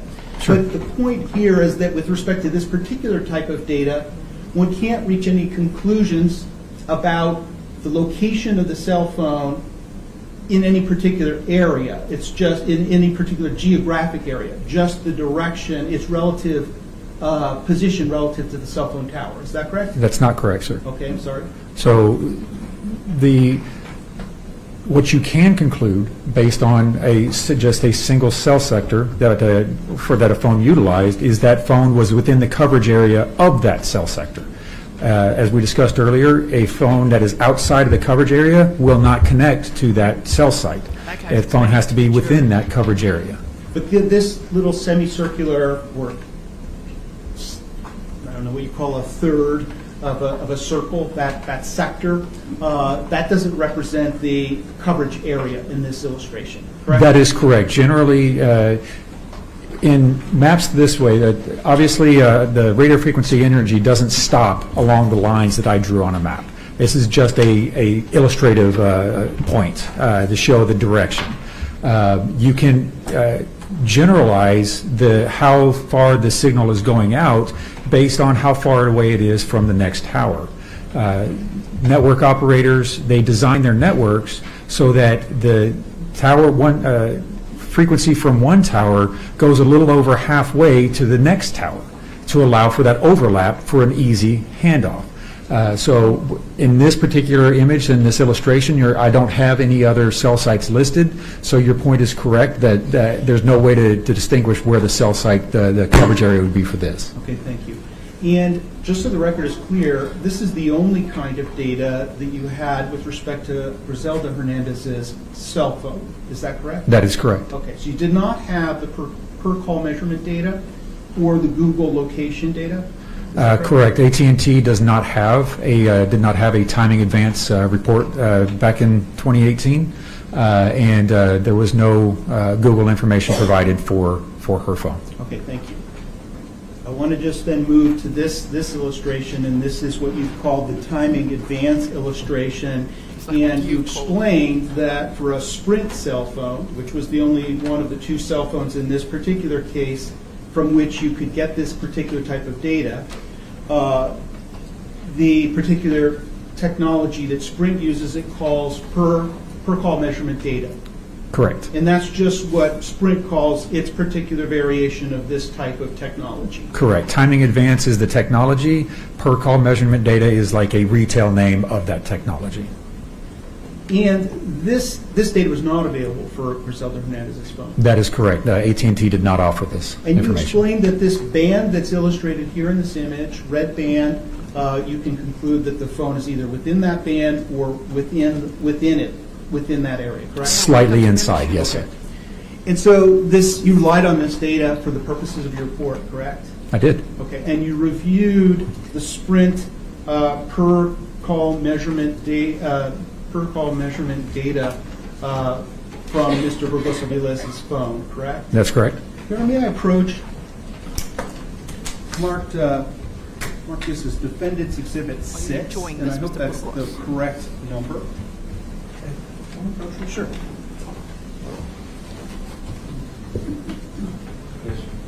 Oh no, you're approaching. May I approach 1 hour later? So let me tell you about the lady who sits next to the defendant.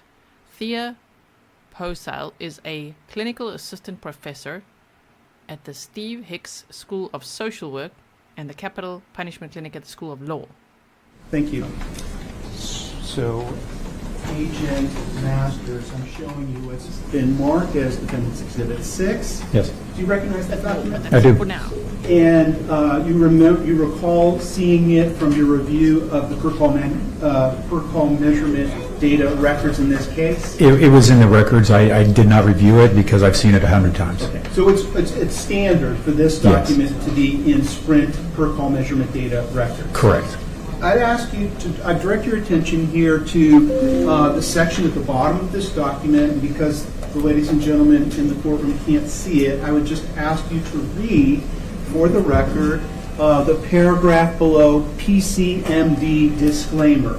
Okay, just a single paragraph or all of it? I think really just the first paragraph. Okay. Thank you. Are you sure, sir? Okay, it says PCMD disclaimer.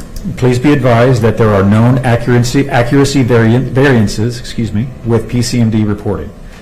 Therefore, Sprint is unable to certify or testify to the accuracy of PCMD records. It is important to understand that the tool used to provide PCMD was created as a tool for Sprint to oversee the network. It was not created as a tool to identify customer location pursuant to exigent circumstance or legal demand. Nevertheless, it has been used in those situations as it is a Sprint record that could possibly lead to customer location. Competing with the train. So, as I understand this document, Sprint says or acknowledges that its per call measurement data records, there are known accuracy variances with their reporting. It's the legal disclaimer, yes, sir. Okay. And Sprint also says it's unable to certify or testify to the accuracy of per call measurement data records. That's what the disclaimer says, yes, sir. And it also says that this particular technology was developed for purposes of managing the cell phone network and not for the purpose of cell phone location, correct? That's correct. But that's how you are using this particular data in this case. Is that correct? That's correct, but I would equate that to a bank has records that it creates for banking transactions that they use for their internal business purposes. Law enforcement also uses those records when it's prosecuting or investigating economic crimes. So I would equate the two, that yes, per call measurement data was created as a network engineering tool. However, we can also use that same information as a law enforcement tool. Well, I understand that, but Sprint has actually issued a disclaimer that says that this data was not created for that purpose, and it contains errors, and that it was not created for the purpose of cell phone location. Right, and it also says that it has been used for that purpose before. Right, contrary to the disclaimer. Correct. Thank you. I just want to also then very briefly touch on the Google location data. I believe you saw that very briefly. My understanding about Google location data is that it's drawn from a number of different sources or apps from Google, from a device on the Google platform. Is that correct? You're confusing terms a little bit. It's drawn from 3 different sources, but a variety of different apps could use those 3 different sources. But depending on what source the data was derived from, they have varying degrees of accuracy and reliability depending on where Google obtained the data from, correct? Correct. I'm sorry. No, go ahead, I'm sorry. Google location data is derived either from cellular, from Wi-Fi, or from GPS. Of the three, cellular is the least accurate, which means it'll have the largest error radius. And I've seen upwards of 7,000 meter error radius. So sometimes it can be pretty useless. Then you go to Wi-Fi. Wi-Fi is much more narrow and usually has a error radius in the 50 to 80 meter range. And then the most accurate of the three is GPS, which can get as specific as 10 meters, as we saw in the report or in the analysis. Thank you for that explanation. You also commented on in some of your slides that some of the slides reflect, I think, surveillance video of a Border Patrol truck passing by on a roadway. Correct. Okay.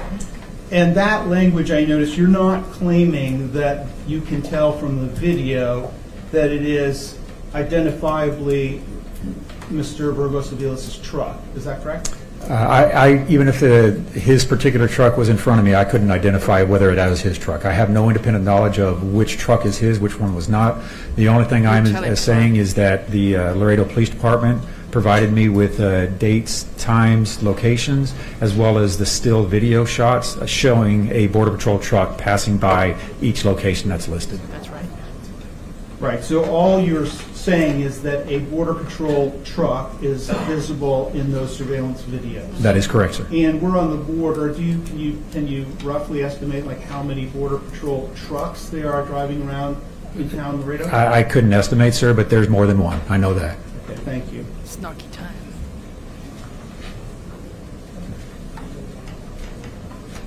Yeah, you did all of this, sir? Allegedly. I'll pass the witness, thank you. Mr. Brooks is like, okay, we're done. Very briefly, Your Honor. Yes, Your Honor, very briefly. Everything's very brief. I'm sorry. Yeah. We need Judge Judy. We do, yeah. Permission to publish, Your Honor, on the Elmo? Elmo. Apologies. Judge Judy is right here.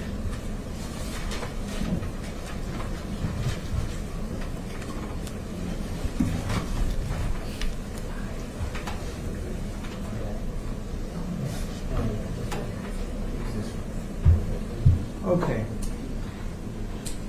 Special Agent Masters testified earlier, you read the PCMD disclaimer. Could you read what it says starting at this sentence? Nevertheless, it has been used in those situations as a sprint record that could possibly lead to customer location. Okay. Now, in using this timing advance, has the FBI, and in your experience, have you ever used it by itself? Yes, yes. The PCMD report that we're referencing here has different columns of information. Okay, one of those columns is a latitude and longitude, and I will agree with the defense all day and every day that those latitudes and longitudes are incorrect. They're most likely not correct.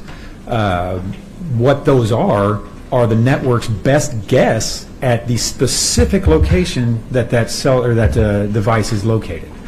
In our experience, and we've been doing this a long time, those are generally not accurate at all. What is accurate is a separate column in the PCMD report. That's the distance column. That's the timing advance measurement that tells you how far that device is away from the tower. That's where we create the arc. We have used these timing advance measurements for years and years, and whenever we have a missing child or a case that we're working, the first thing I'm asking for is the timing advance measurement, because it is by far the best measure that we can locate that phone quickly. And can we go back to the PowerPoint slide, or the, apologies, PDF?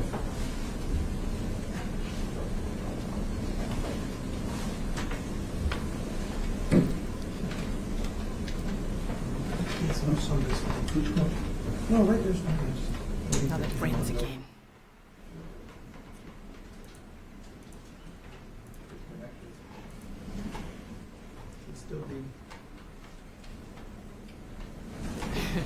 I wish it was like this. It's over. Over.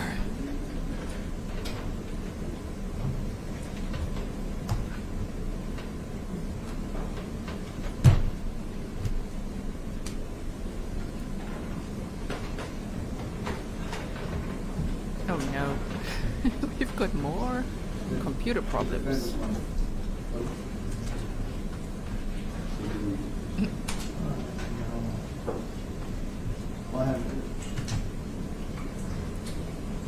It's working because it's on my screen. It's on that screen over there. Outside. Wild, wild days. We can carry on, Your Honor. It's all right. I'll just move on. The art. We saw that many a times in the Careful now. presentation. There it is. Okay. Rather wait for the This art, presentation. Yes. on its own, as the sole source of data and information, the FBI has utilized this, correct? Yes. In cases. In cases where we have successfully located victims, kidnapped victims, victims of other crimes, fugitives, you can use a PCMD or a timing advance arc on its own and confidently say that that device is within that arc or slightly inside of it. And when you have intersecting arcs, you can say that that device is either within that intersection or very close to that intersection. And using just this data, if you could guesstimate or estimate how many phones, fugitives, victims of crime, kidnapped persons has the FBI successfully recovered using this data alone?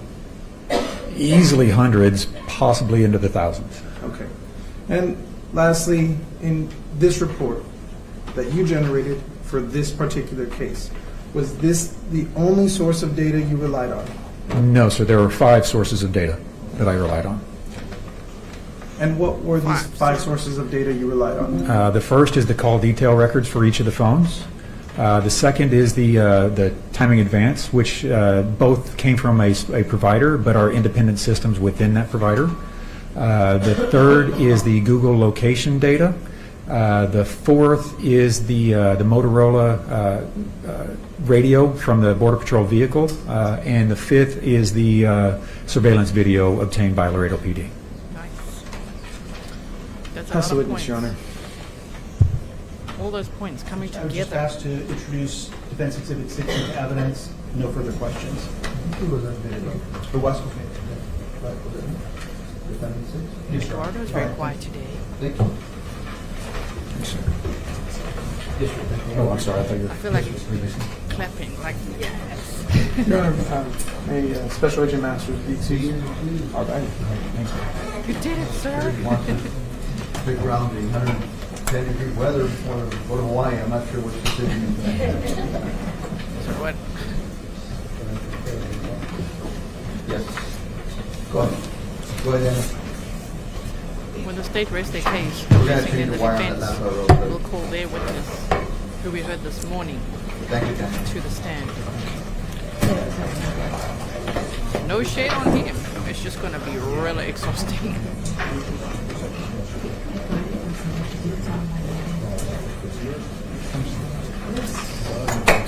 Now what's happening? Debbie says, let the judge Judy me. We got it. Let's go, guys. There it is. Your Honor, permission to enter the witness box to retrieve the clicker. Now what's happening? Any more witnesses? Wait, what's the time? Probably. I mean, that's only the first witness of the day. It feels like we've had the longest day of all time. But we haven't. It was it was the morning hearing, and we've only had one witness so far today. Can you believe it? Damn.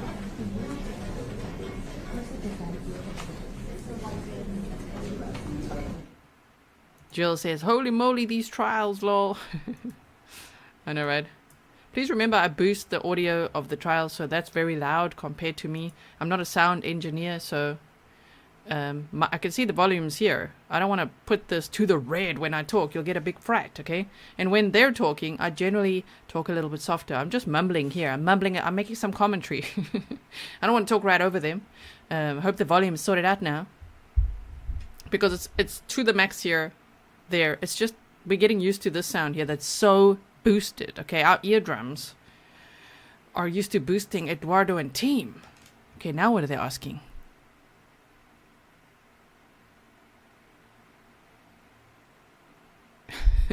Is someone gonna get impeached now? Impeaching?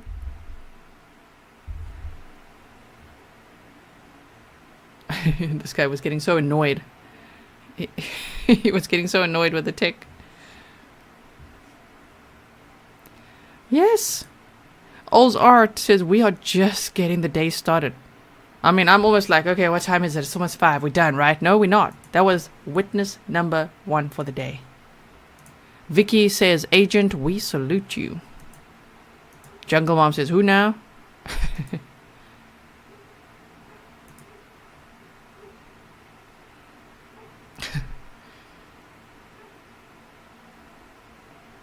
Let's put it on for Darren. Judge Judy is triggering some people. Sorry about that. Majority votes. We love it. Sometimes we need moments to just lighten the mood because, man, these trials, they're heavy. So, whoa, River Girl 2 says, holy moly, I just remembered to like the stream. Shame on me. You mean you didn't suck a thumb? Like Burgos. No, don't do that, everyone. Don't suck the thumb, okay? Just like it. Just tap the thumb.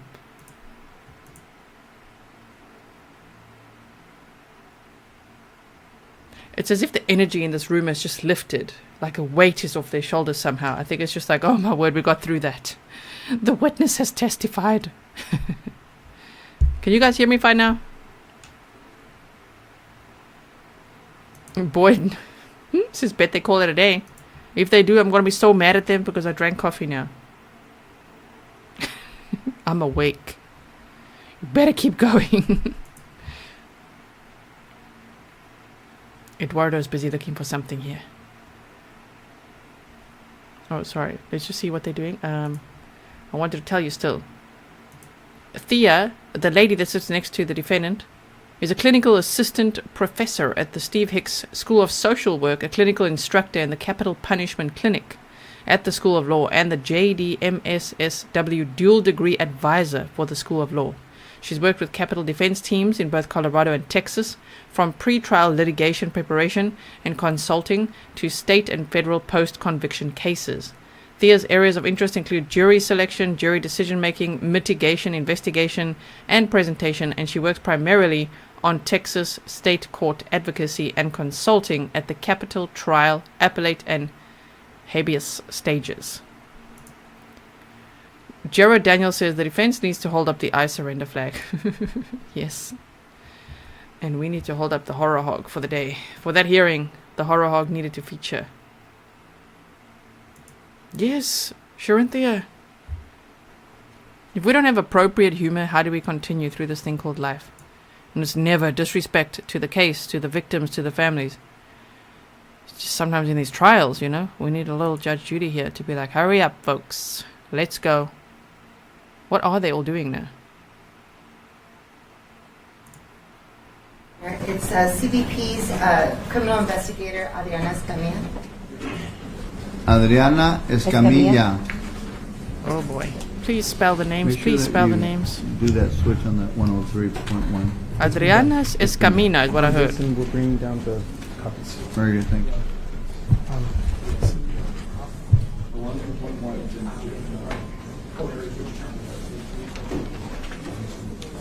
Ms. Escamilla, if you can come all the way up here with us, please.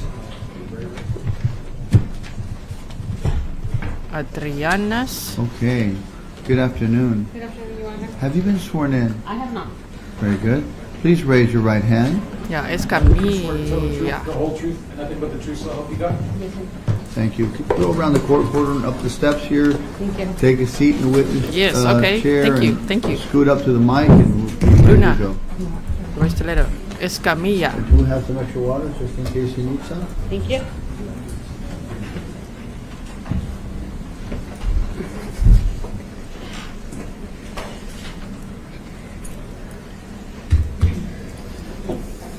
May I proceed, Your Honor? You may. Thank you. Good afternoon. Good afternoon. May I have your full name for the record? Adriana Escamilla. Okay. And how is it that you Adriana, okay. you would be referred to since you're the criminal investigator for CBP? Is it Agent Escamilla? Right now, actually, our title is Assistant Special Agent in Charge. Okay. because we're supervisors. Okay. So it would be And ASEC. Okay.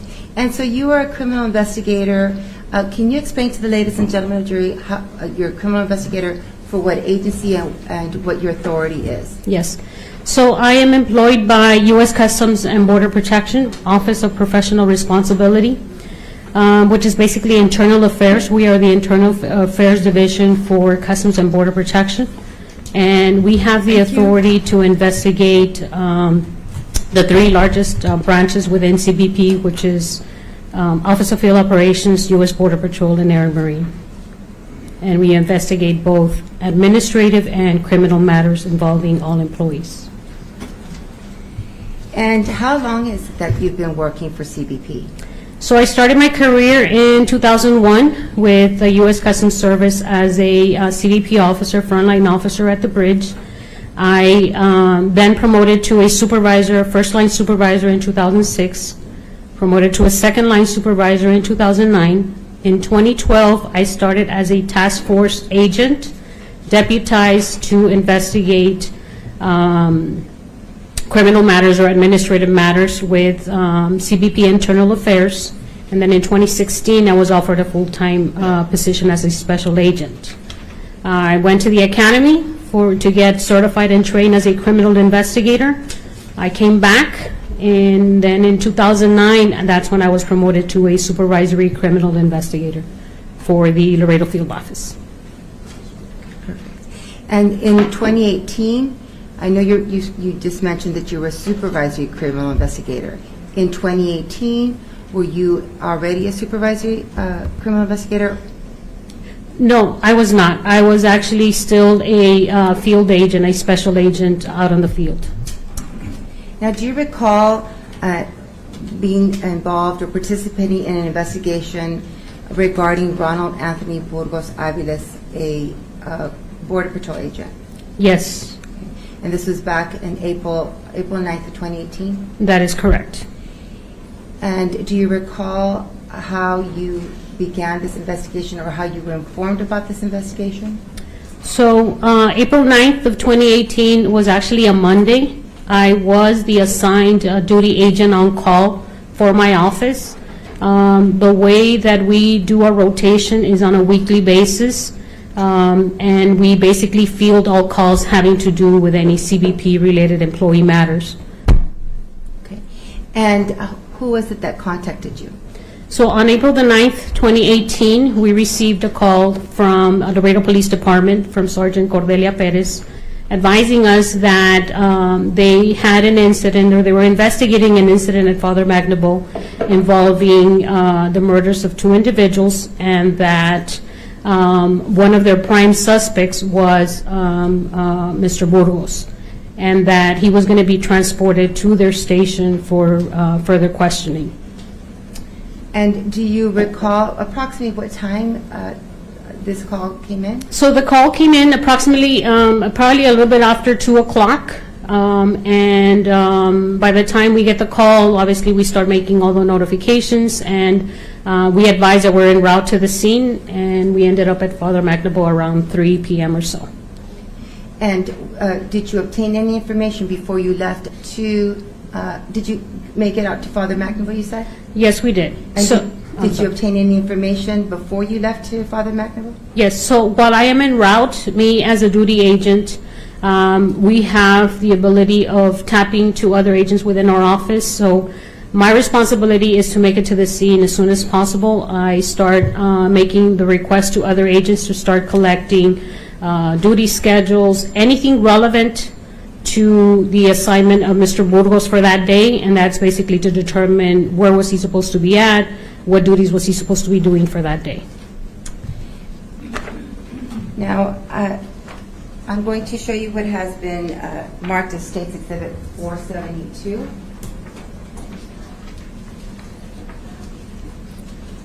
I wonder what they say to each other, because he's smirking now.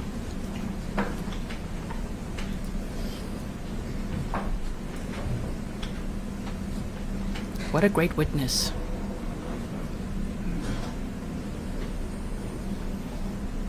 Are you able to see that? Yes, I do. What is State Okay, Exhibit time to zoom. 472? So this is a G481. That's just basically the form for their daily assignments for the Laredo North Group B unit. And it basically encompasses everybody that's supposed to be assigned for duty that day. Okay, and is Oh. Border Patrol Agent Burgos-Aviles in the schedule? Yes, he is. And so when you were en route to Father McNaboe, you did find out that what was his schedule? What was his work schedule that day? So that particular document was emailed to me. Now everything we have access to our phone. So I learned that he was assigned to the 6-4 schedule as one of the supervisors for the Laredo North station. And that is determined where it says time? That is correct. It says 0600 to 1600? Yes. Now, what exactly was his assignment on that day? So Mr. Burgos was assigned as the deployment supervisor for that day. And what does that mean? So the deployment supervisor basically is in charge of Laredo North has a specific area that they have to patrol. Obviously, we have different stations within Laredo. So Laredo North has an area of responsibility from Flecha Lane all the way up until north of 255, the Columbia Toll Road. So aside from that, there is actually a checkpoint that falls under Laredo North, but Laredo North checkpoint has their own supervisor. So he's basically in charge of all the agents that are out on the field that do not report to a checkpoint.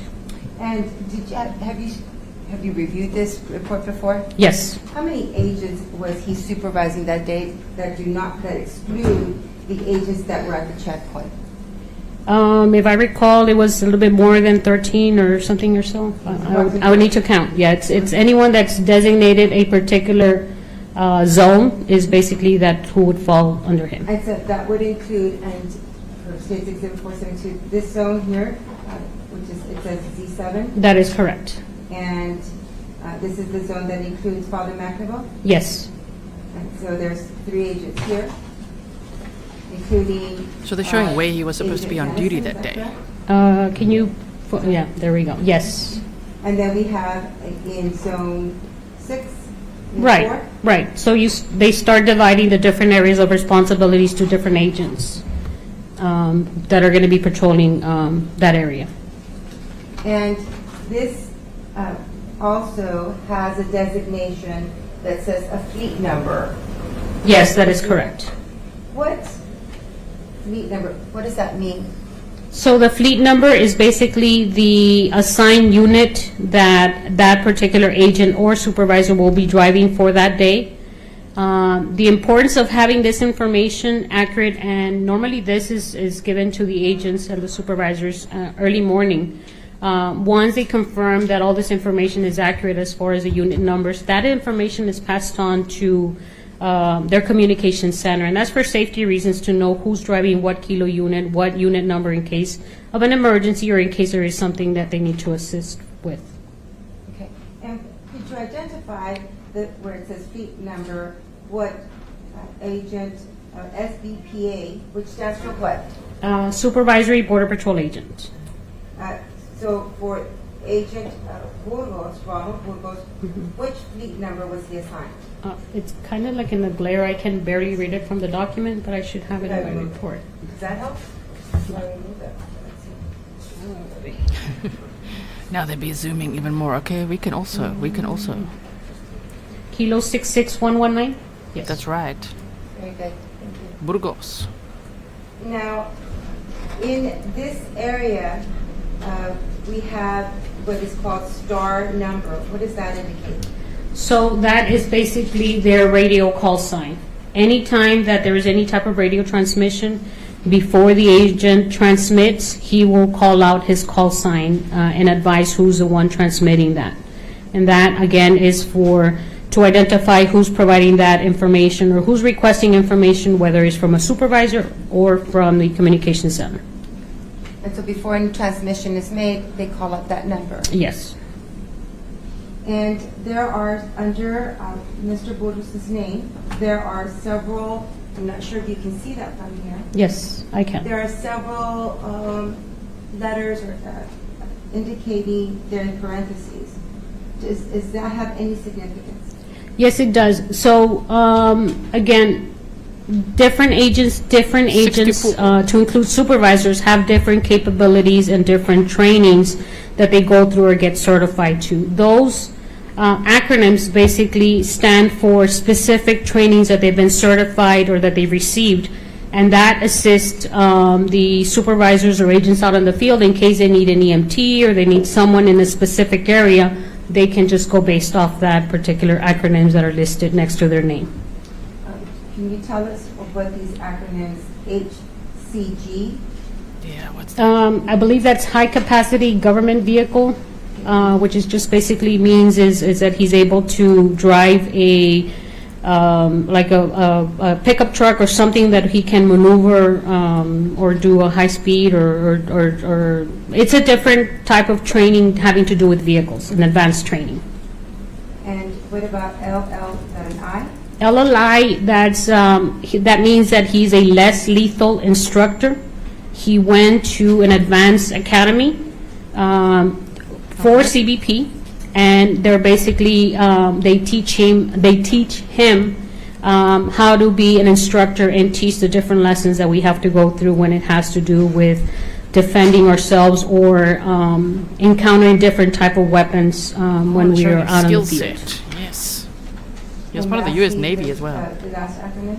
ATV, and as you all know, that stands for all-terrain vehicle. That means that he's certified to drive an ATV in the event that there is a need for.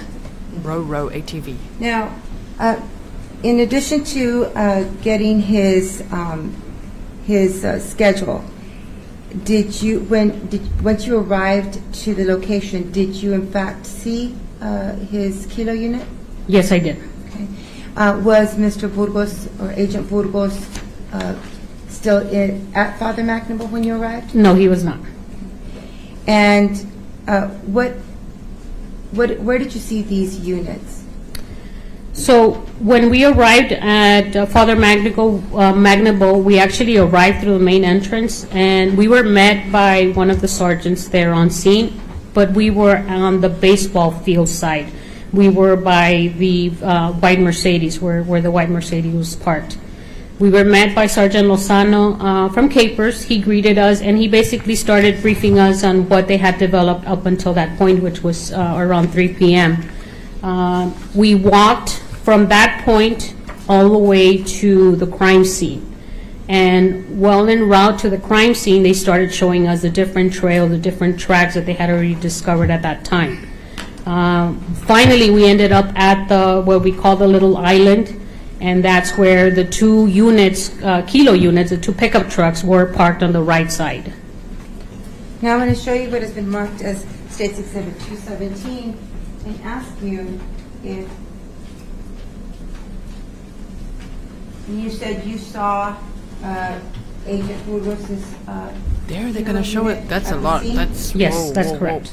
They talked about him wiping his hand on the back. Did you notice anything there while you were there? Yes. Which they said was the baby's depicted blood. on the picture, the blood smear on the back of the truck, Oh my God. the tailgate, and obviously the right side. And for the record, Your Honor, this is States Exhibit 217. Thank you. Now, did you see any, other than the kilo units, were there still any agents there?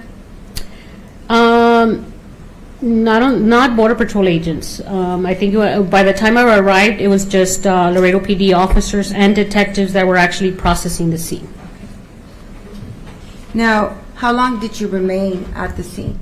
We remained at the scene until actually the vehicles were removed from the scene because we stayed in to ensure the custody and transfer was done properly. And now let's talk about that. Why was it important for you to stay till the end of the evening or until those trucks or units were removed? So this was an incident that happened, what we call on-duty incident. and anything that was used in furtherance, I guess, of that crime could potentially be government equipment. In this case, it dealt with 2 vehicles. So a representative for the government, I had the authority to transfer those vehicles to the investigative agency. And to ensure that nothing was done or altered to those vehicles in my presence, that's what I was there for, to ensure the proper custody and transfer of that evidence to the investigative agency, which was Laredo Police Department. Yeah, he's a disgrace to the job, Now, says Gene Davis. I'm showing you what has been marked as State's Exhibit 473, Yes, Alpha Shiva. 471, 472.1. That's what they said, was the baby's blood. Oh, man. Point 2, point 3, 4, point 5, 6, and ask you if this is this how you documented that transfer of the property? Yes, that is correct. And in State's Exhibit 473, what is it that you're identifying here that was being transferred to the Laredo Police Department? Nice So handwriting. this particular form is annotating the proper transfer of the pickup truck, Kilo 66119, with their vehicle tag number, their radio that was obviously installed in that vehicle, and I also transferred a second line item, which is his mobile portable radio with that ID or identification number for that radio. And this is also dated on that date? That is correct. April the 9th. Yes. On this 473.1, what was this document, the transfer of which property? This document was to properly transfer the body armor, his vest, his body armor, and obviously indicating the insignia sign SVPA Burgos name tag, the serial number, and the model number for that particular body armor. Additionally, you, what are the items on 473.2? So all of that is what was on his duty belt, his Sam Brown. Included his weapon, his 40 caliber HNKP 2000 weapon, his magazines, taser, collapsible baton, obviously duty belt and web gear, flashlight, and everything that was included.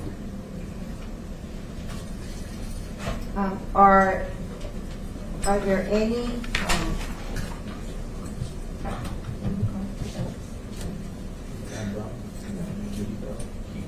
are there any keepers listed on this? No, there were not. Are those part of the uniform? Yes, they are. Now I'm showing you State's Exhibit 473.3. Yes. And what else did you transfer to LPD? So as I mentioned, while I'm en route, I'm having other agents from my office gather these documents, these records for us that eventually are going to be turned over to Laredo PD, and in fact were turned over that night. The DVR was the radio communications that we retrieved for the time frame. We also retrieved a total of 9 drawbridge camera images and transferred to Laredo PD. And what it says, ICAD report 2, that's basically a brief transcript of what the communication center dispatcher is trying to capture of the communications that are coming in during the event when the initial call was made. Thank you. Now, is this the 474? Is this the ICAD report? And my apologies, it is a little faded, but I think that's how it was. Yes, that is actually the way that it was turned over to us, and that is the report that was turned over to Laredo Police Department But that in night. this report on 474, it does indicate The time of the call, the time of the call. right? And Which, does it also indicate who made the call? yes. Where is that? So it's going to be, it says EMS requested at Bristol on the top. The date, the time, 11:20. Okay, star number, it says N68. And so this is going to correspond to And Agent Burgos'. Correct, yes. And then, of course, these are, this is another 475, and this is a receipt for another kilo unit? Yes, so that is the transfer of custody of Denison's, BPA Denison's vehicle, who was also there on scene. and that basically describes his vehicle, which was Kilo 45153, with the radio and whatever tag number it included. And then this was the documentation where it was returned? That is correct. That vehicle was returned to us, I think, the following day. Yes. I agree, And this Rando. is for The the wife regular deserves 470.46. privacy. People should leave her alone. If she wants to make a Yes, statement, that's she will. correct. Now, I'd like to ask you, as part of your investigation, were you able to determine how many kilo units were out on assignment during this 6 a.m. to 4 p.m. Shift?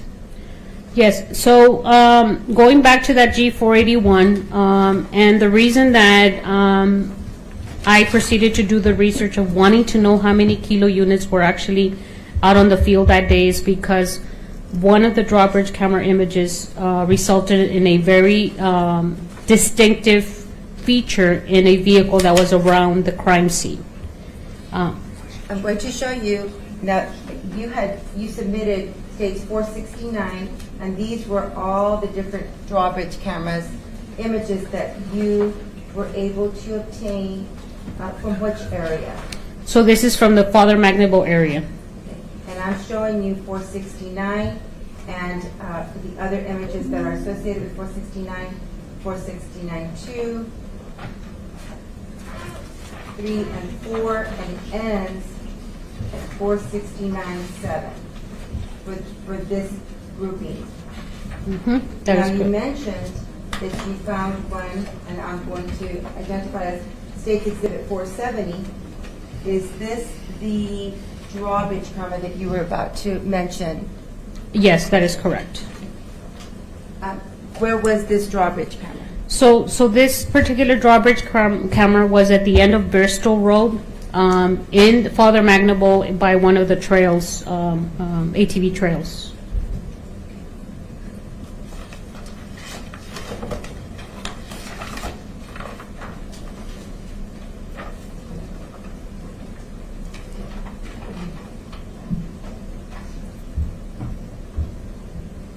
Yes, Chanel. I'm sure the family would be, especially because I'm gonna Dominic show is you- so tiny, He was only 18 months This is a old, map of which is very good safety advice. the Father McNaboe area. And Either way. We've got Maptime again. this is the area, where is the area where this trail would be? So you see Bristol Road Yes? where it ends? This. Yes? You have that little corner on that trail. Yes? It would be right there in that corner, in obviously inside the brush. So this image right here Yes, is on this turn. yes, that's correct.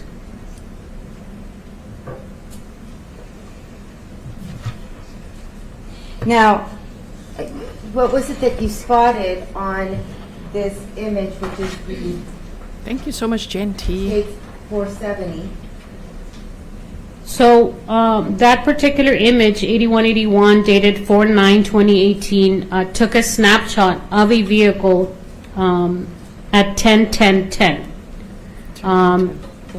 Based on how it captured the back part of the truck, we could tell that it was obviously traveling at a high rate of speed.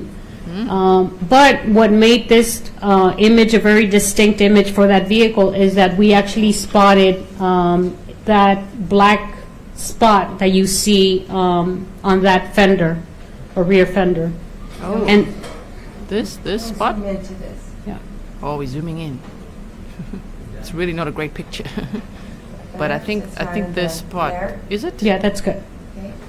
Now you're referring to, So you see the bumper. Your Honor, may the witness You may step down. sit down so she can show it? Okay, we're gonna point Will at you it, bring yes. Oh. Am I right? What spot are we talking about? This? We're talking about this? I'll probably just put it on so you won't have any problem. Is this the truck? Or am I seeing wrong? Thank you. Thank you. Now, if just show, ladies and gentlemen of the jury, what was it that was particular to this image that caught your attention on this kilo unit? So it was this feature right here.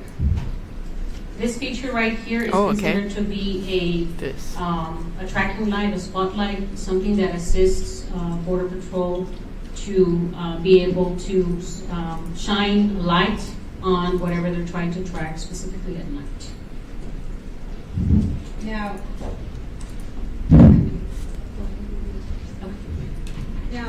you mentioned that there was, how many units were out, kilo units were out during this shift? If I remember correctly, I think there was about 13 vehicles or so.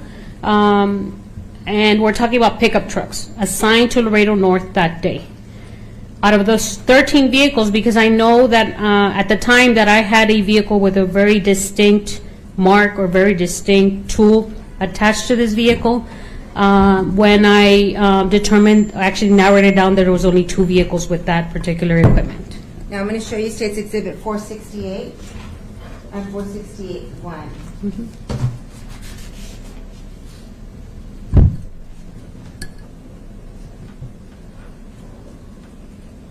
Now, I'm going to show you the top of it.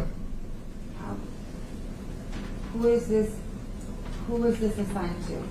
So Kilo 66119 was assigned to Mr. Burgos as the supervisor for deployments. And again, the unit number or the kilo unit number was? 66119. Now, on this image, is this the spotlight? Oh, sorry. Let me Yes. just You were referring to? Yes, that is correct. Now, I'm going to show you State's Exhibit 468.1. I can't believe they're not doing this digitally, you know?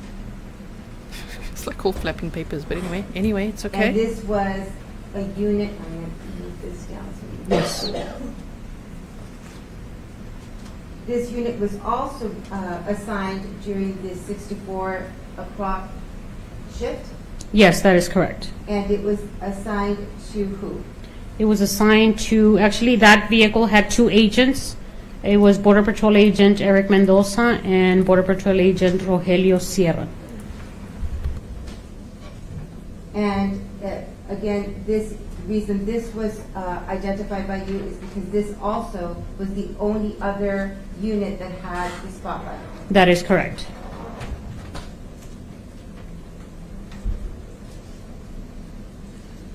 I'm going to show you what I've marked as State's Exhibit 516 and ask you if you recognize this image. Yes. What is it? This is a map of OG. a map. It's a map. It's a map. Okay, we got some more maps. Tangerine State's Exhibit 516 has not yet been in evidence. It is a map.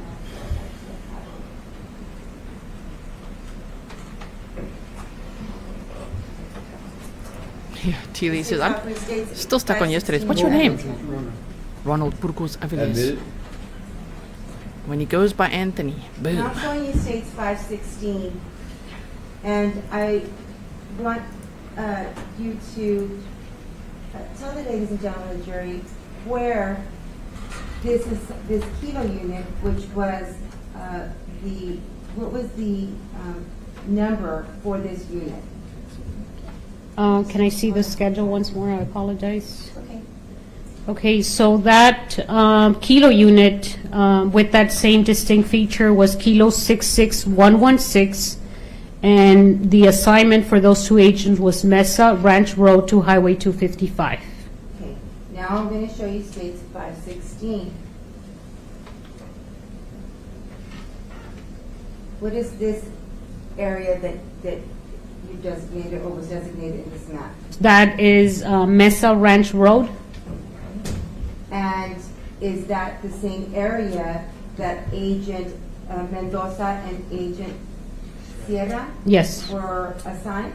Yes, that is correct. So they were assigned to patrol north of 255, which is your old Columbia Toll Road, up until Mesa Ranch. That was their area of responsibility to patrol for that day. Now, Okay. so that the jury can get a perspective as to where this location is, will you please tell me where Father McNaboe, or the streets that, and the area that we were looking at would be Right. So you see where it says Via de San Agustin? right here? You actually see an international crossing right there. That is World Trade Bridge. So the area where the crime scene happened is just a little bit south, downriver of that. So close to the U of Yes, Agustin? that is correct. So this is where the other kilo unit belonging to Mr. Burgos? Yes, would yes, be? And up here would be the other kilo unit that had that same spotlight would be with the other agents, which is Sierra and Mendoza. yes, that is correct. The purpose of that comparison was just to show the distance that that other vehicle had not be confused with the image that we had captured at Father McNaboe. Do you have an idea of how, what the distance between this area, which is by the Columbia Road, and the Father McNaboe area is? No, I mean, obviously, it's a couple of maybe 20, 40, 50 miles around there. I mean, it was a big distance.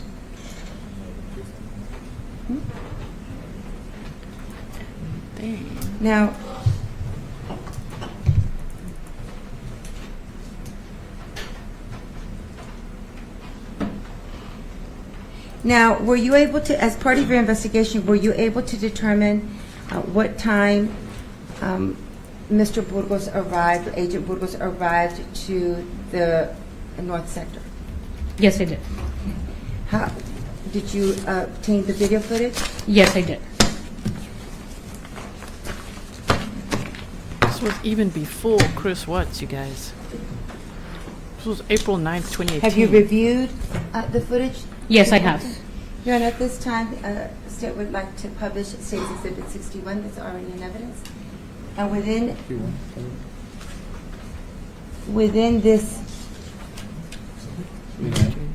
Oh, it's 4 months Within this, before Chris Watts. CD, there are some sub-files, and we will identify them. Welcome, everyone. If you only So joined within now, the CD, there'll be say other hi. 61, is that CD? Yes. So there'll be some 61 point something or other inside of that exhibit. Yes, sir. All right.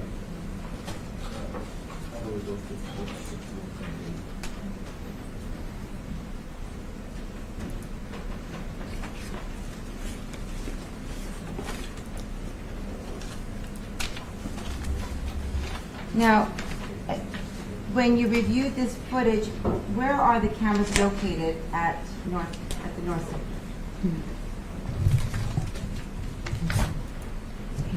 So there's different cameras, I think, that we obtained for that particular day.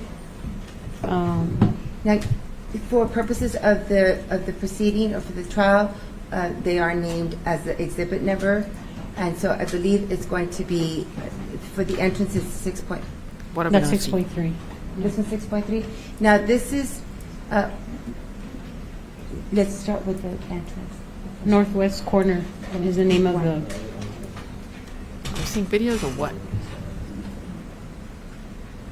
Now, were you able to view footage of Mr. Burgos while he was at North Sector? Oh. Yes, I did. Now, what I want to show the jury is when he arrived. There should be another camera that's when he's departing. Another video. This is.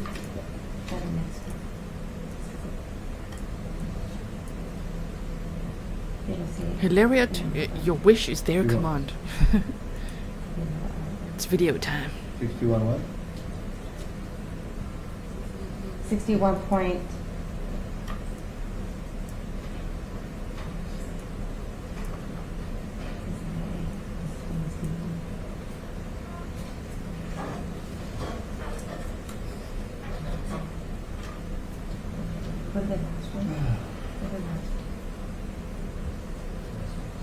Eduardo's getting ready.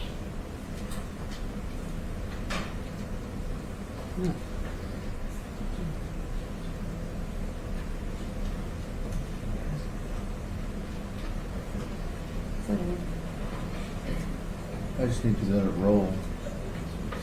It's a different. That's okay.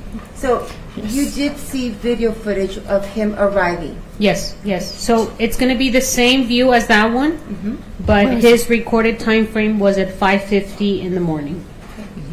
And thereafter, did you see video footage of him in the complex? Yes, I did.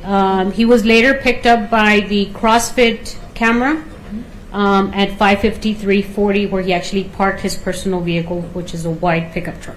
And I believe we do have footage, and that one would be the one that showed the truck. Yes, yes, show it. Point 3. There was this CrossFit.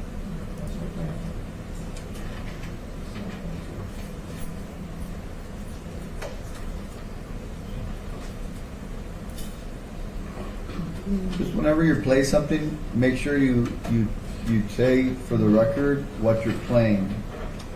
61 point whatever you're playing. Good point, good point. Should be the third file.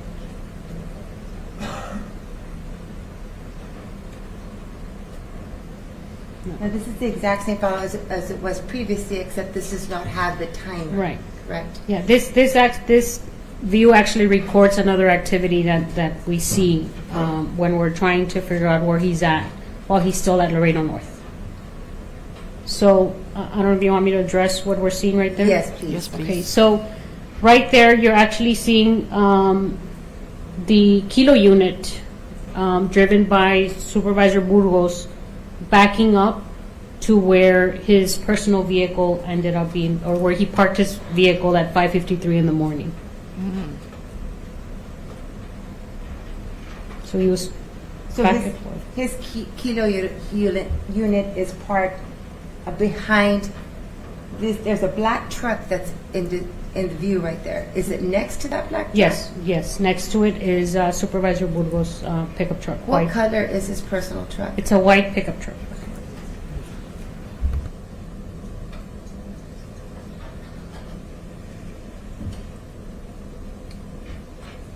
And this would have been after he's gone to muster Yes.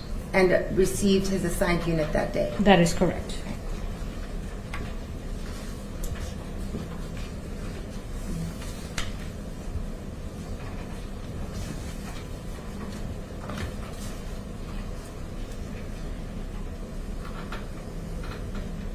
Now, what do you see there? So right there, Supervisor Burgos already got off the kilo unit and is opening the it's the front door to his pickup truck. And you can, I know it's kind of grady, but you can see that he's in full uniform. You could just see him in the corner there. He appears to be retrieving something from Here. the back seat. Okay. What is he getting? Tennies? And there you can see that he has some type of a bag or something that's large that he just removed from his Exactly. personal vehicle and is about to put it in his government vehicle. Did he have something in one arm or in both arms? It appeared he had two Okay. because he was having a hard time moving between both vehicles. Now, was he wearing anything on his head? Yes, so I know it went kind of fast, but he kind of looks both ways to see, I guess, if there was anyone around the area, but you can see where he's wearing a cap. object to that, Your Honor. That's during the speculation of the... Oh, he's objecting. Just saying, rephrase. We'll move on, Your Go Honor. ahead. Now, this actual footage, we also have it available with the timestamp, correct? Yes, And that is how you were able to determine what time he left. yes, And the video that we were unable to open, that it does show him, and I think it's called Northwest Corner. yes, Is that the one where you see his private vehicle driving in? that is correct. What time did that arrive? At 5:50 in the morning.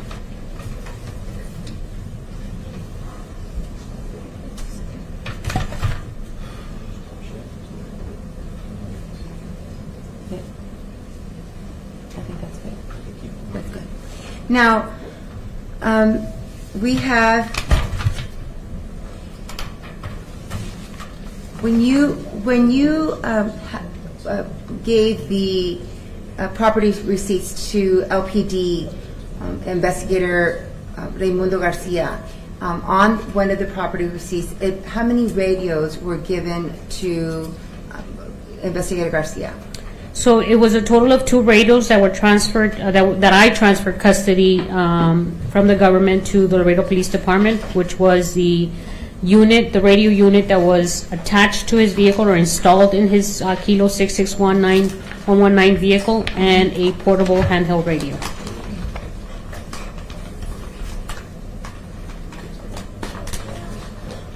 And I'm showing you what has been marked as states 514. The knife has Just not been ask me found. if you recognize it. For anyone wondering. Tender to the defense for their inspection. Angela says, knew that objection was coming. We could feel it, right? See, my Yes, I do. says, I actually understood that objection. Integrity States Exhibit 514 to the defense for inspection and offering to evidence as a certified copy. Can you go, Integrity?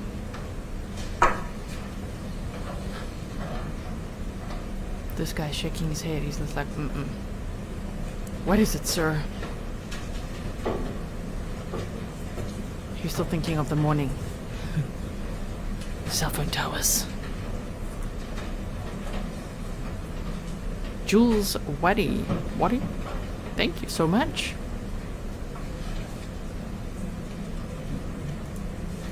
I'm still shocked this has taken so long to get to trial.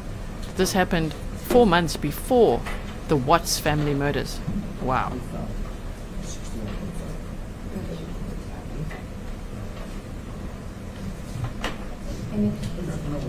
You understate office states 514. No objection. Admitted?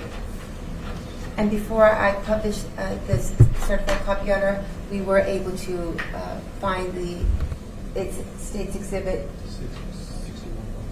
61.5 so that we may show or publish to the jury the entrance of Mr. Burgos at North Sector. All right.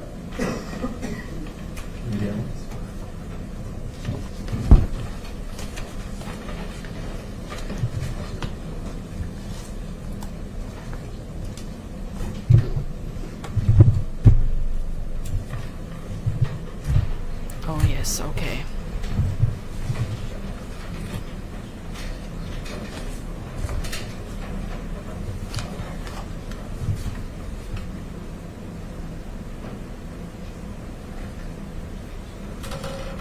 $5:52 a.m. Will you let us know when you see Mr. Burgos' personal unit? Is it this one now?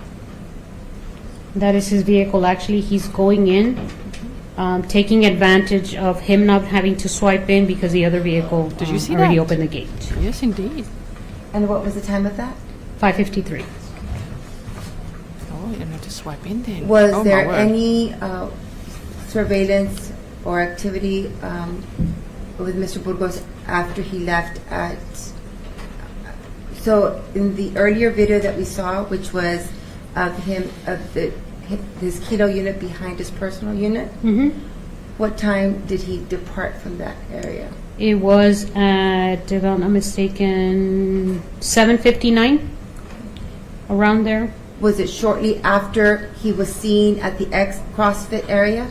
Right, so at 7:59 is when we capture him at the CrossFit area, and then we capture him back again in that other video clip, exiting the compound at 8:02:07. Okay. And was there any activity or any surveillance that captured him thereafter? No. Thank you, Joy. Joy Now I'm says he going to was not show in the Navy. you States Exhibit 514. Well, what happened to the stream? ROTC High School. In high school, he prepares teens for joining the armed forces. He became Border Patrol at age 19. This Thank you, Joy. report is depicting or discussing. So, remember how I mentioned about that each unit had a specific ID? Yes. Well, this report was actually pulled to confirm what transmission came from either him using his radio within the vehicle or what he transmitted using his portable radio. This report... Objection, Your Honor. We need to proceed with question and answer fashion, Your All right, proceed, question asked. So this, what kind of radio is this? This is radio ID 5157325. And if I look at the property, would the property list have that number? It should, yes. If you, can I see line item 2? Okay, so ID 5149106, that's actually his portable radio. So the first ID, that 5157325, that would be the radio that's attached to his vehicle. Okay. And so if this is the first page, 514.1. Now I'm going to turn this around so that we can see what this activity is discussing. So basically what this report shows is that the first radio transmission that was emitted from that radio ID that I mentioned, the 5157325, was at 12:18:15 p.m. Eastern Time, which makes it 11:18:15 Central Time. Is that approximately the time that the call came in for assistance by Agent Burgos? Yes, like I mentioned, the reason why this report says 11:18 and the ICAD report says 11:20 is because for the ICAD report, we have a dispatcher trying to capture the information that's being received.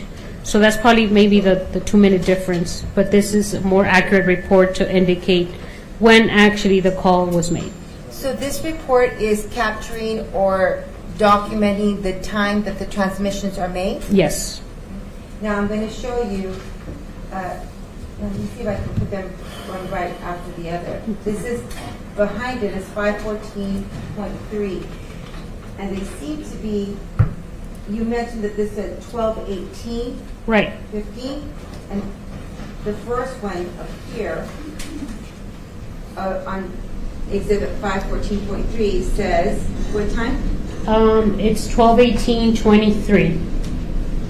So it's a couple of seconds difference, and the reason that there's 2 reports, if you pan to the right of the report, if you want to move it further, I need to see the ender part of it. You see where it says RFSS, radio frequency system. Basically what that means is that radio transmission, when he pressed the button, it was picked up in 2 different systems. So it automatically records that transmission into 2 RFS systems. But it's basically the same transmission, just being picked up in 2 systems. So these are the transmissions or the activity from the mobile unit radio. That is from the radio assigned to the kilo unit. Now, I'm going to show you State's Exhibit 514.4, and I'll show you your receipt, your property receipt again. Eduardo's definitely up to things. He's looking for something. Impeaching time. Would that identify the radio here? Yes, it should. Right, holiday and at work.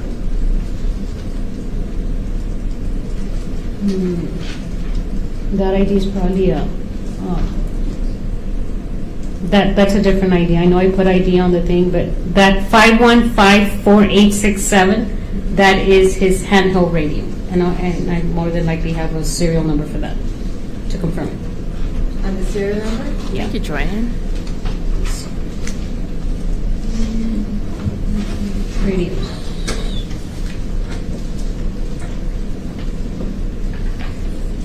So that second report is for his handheld radio. That was radio that was actually retrieved from him. And what was the timing of this activity on the handheld radio?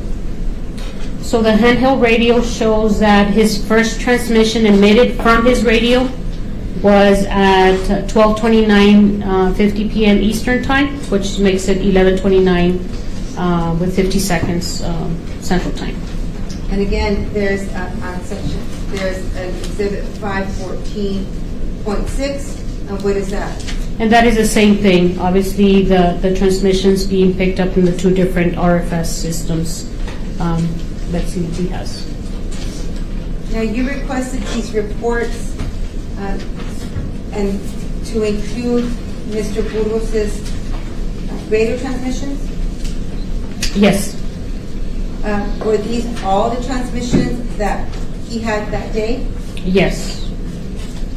And does it include any, or did you request a report for all the radio transmissions that day?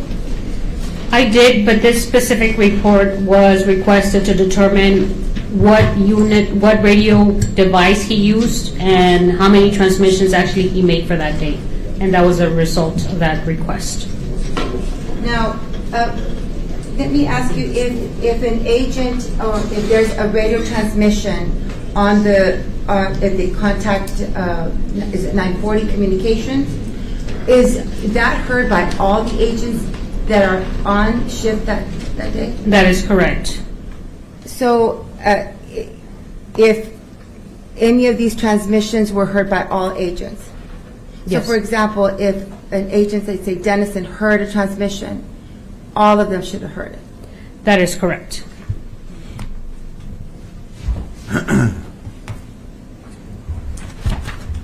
Sakina says she's intelligent. Now, you detailed, and also organized. She is. took, or you also retrieved the mobile unit radio, correct? Yes. And did you take that to go get some information extracted? Yes, that is correct. Who did you go with? So it was myself and Detective Raimundo Garcia that we requested for Air and Marine Operations, which is another branch, law enforcement branch with CBP, to fly us with the evidence to Florida, to Motorola Solutions, to request their assistance in abstracting information from those two units. And is this where you met Ms. Lisa Elizabeth Stevens? Yes, that is correct. And did she provide you with an extraction of information from there? Yes, she did. Were you, I'm showing you what has been marked as State's Exhibit 466, at 467, It looks like and he knows it, TV. 471. He's like, all hope is lost. There never was. Was there really hope with all this No. evidence? Did you prepare these? Yes, I did. They were part of my report. And this is using information that you obtained from Ms. Stevens? Yes, that is correct. And what does this time show? So that is one of the GPS points that was provided on the report, which basically placed the kilo unit in that area on that day at 13:01. Was it that first one? Can barely see because Yes, of it the says 13:01. 13:01. Yes, What Central Time. And what time is that? That would be 1 p.m. Is that birthday, coincide Michaela. with that kilo unit being there? Yes, that is correct. At what time? Like, So that vehicle had been at that location or powered off at that location since 1 p.m. And then obviously I confirmed that information when I arrived on scene at 3 and the vehicle was still there. Now, how about this location right here? So that was another GPS location that was retrieved from that same radio unit and placed that vehicle, and the power off was done on that same day, April the 9th, 2018 at 9:49 with 7 seconds Central Standard Time. And there's one more pinpoint on here. What is this? So that's another power off that happened with that same kilo unit that Mr. Burgos was driving. Same date, April 9th, 2018, at 10:10 with 01 seconds Central Standard Time. Now, there was also the drawbridge that was at 10:10, correct? Yes, that is correct. And that drawbridge was located so that it's on this map, it was located in this area? Right.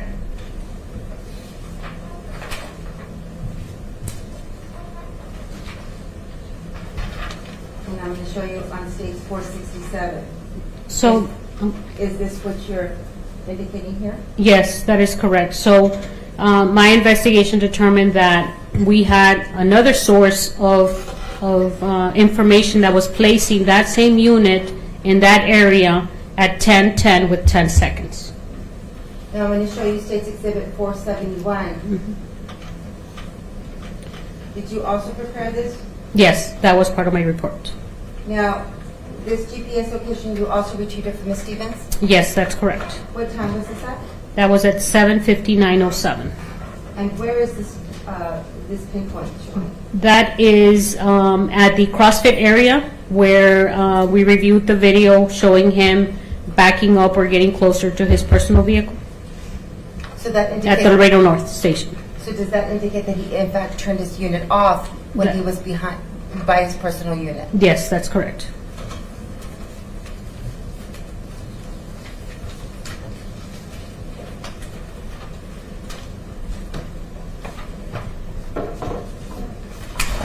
Now, did you you assisted Detective Garcia with the investigation? Yes, I did.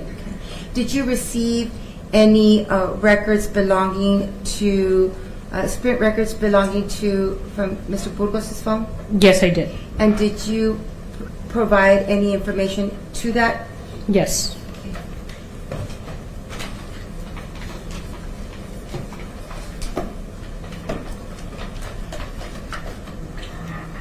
I'll show you what has been marked as State's Exhibit 517 has not yet been introduced to evidence. Is this the documentation that you assisted him with? Yes, I did. Other than identifying some of the numbers, did you alter this document in any way? No. State is tendering 517 to the defense for inspection and offering to evidence.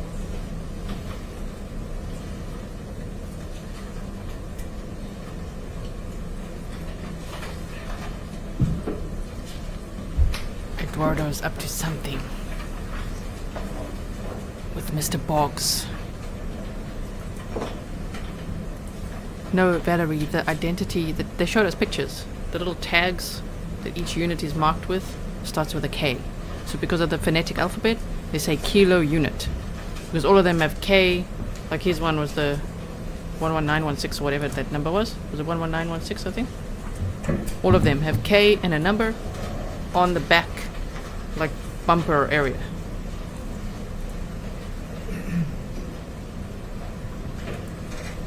Yeah, phonetic alphabet.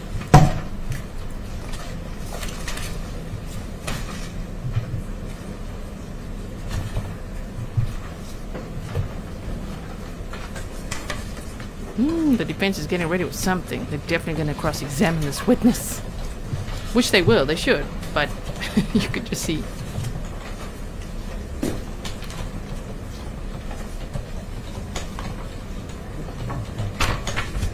Now, the state's offering State's Exhibit 517.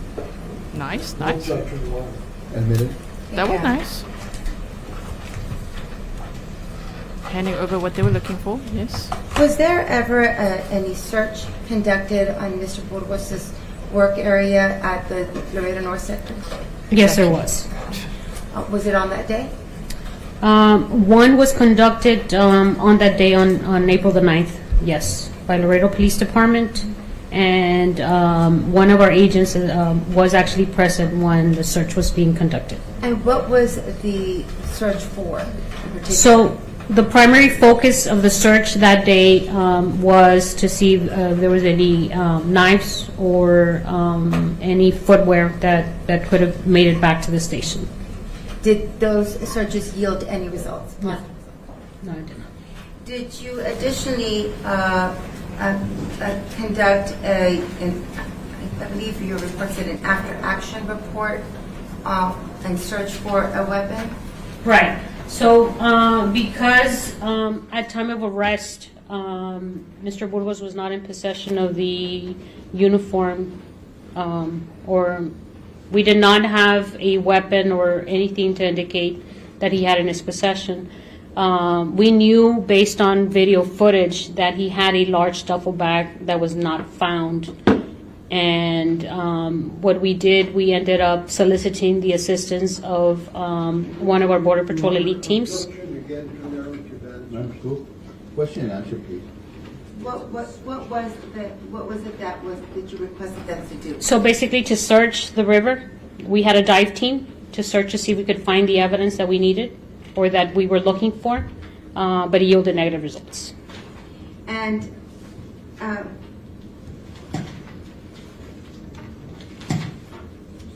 now, did you eventually find any personal documents in Mr. Burgos' work area? Right. So Mr. Burgos, prior to the April 9th incident, and as a supervisor for Laredo North, did share an office with other supervisors there at Laredo North. I can't remember, I think it was April the 20th. We were advised by one of the supervisors that we needed to go to the station. I'm going to show you, it's been marked as State Exhibit 475. And will you please tell the jury what this is? So this is basically a transfer of property regarding a green folder with personal documents found in Supervisor Burgos' work area. And now I'm going to show you what has been marked as State Exhibit 42. Yes, Gene, these witnesses are wiping that smirk off his face. True? All day long. And I'm going to show to the defense the way inspected and offered into evidence pursuant to a property file chain of custody.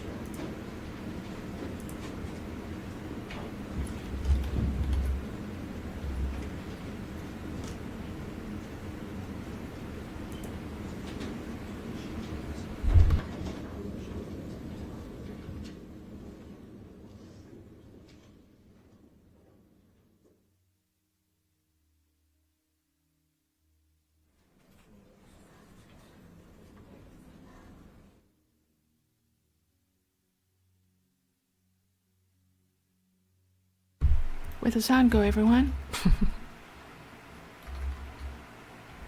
Cameraman?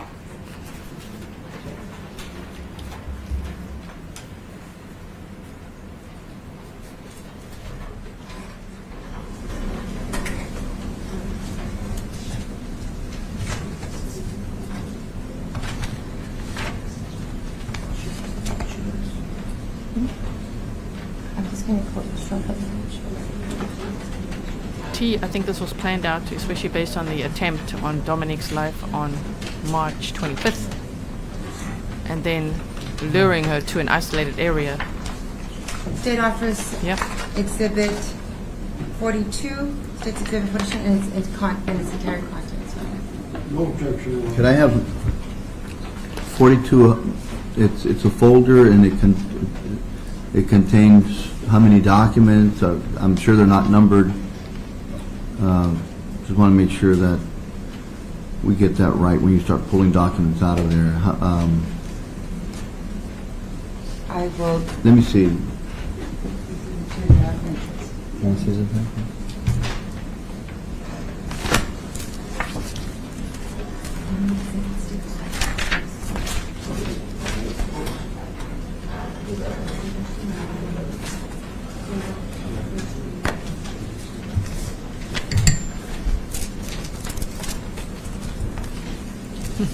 Christina says, That all I'm that was still in here? how fast you got arrested. That was record time. Yeah, you say record time in my opinion. Right, Christina? So quick. And he thought he was so smart. Okay, so just so that I can describe it for the record, there's a I don't know what you call it, like a pad of paper, lined paper, like college rules sort of, and then there's a pad paper, like note paper that's labeled as U.S. Customs and Protection, and then there's a document labeled Planned Document of Legal Defense Fund, which is like a little booklet.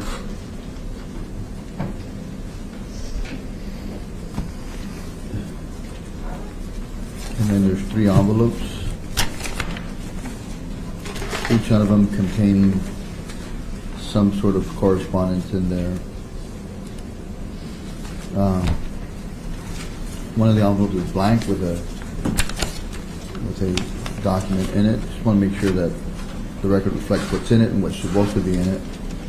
The other one is an envelope from the, okay, there's two envelopes. If you just describe the two envelopes. Yes. The other two envelopes that I have not described. That are in T. there. Lee says he thought he could get How back do to you the want park to to do it? stage the scene more and was met with the other agent there who wasn't supposed to be there either, but thank God he was. Yeah, he was there by Why don't we coincidence, do this? Because training someone else. T in Wildflower says Burgos is not should be. Burgos is not so smart. Right? So there's 1, 2, 3, 4, be 5 and 6. So you could just, could be, what is it, 42? Yes. 42.1 through 42.6 Rochelle, they do. They need an executive secretary to organize for them. Here's this. And they need and just go put from number you paper want to on digital, the right? number that you're Even going to though talk here's about, me and with the my rest you notebook. can clean up at the end of the day. I like paper too, but So this you won't have to waste any time. would be more organized if it was digital, I think. Because look at the amount of papers and notes. 5 years worth of stuff. Melissa says they always blame their legal team first when they appeal. What is Burgos smirking at? He's smirking here at with Mr. Boggs. Look, these two are smirking at something. I don't know what he's looking at on his phone.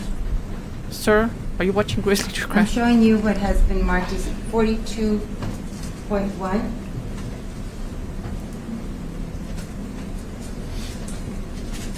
Wildfire says, I love paper and gel pens. The envelope 42.1. And inside, I'm sorry, Ms. Chacman. Mr. Penga, you obviously had no objection to it.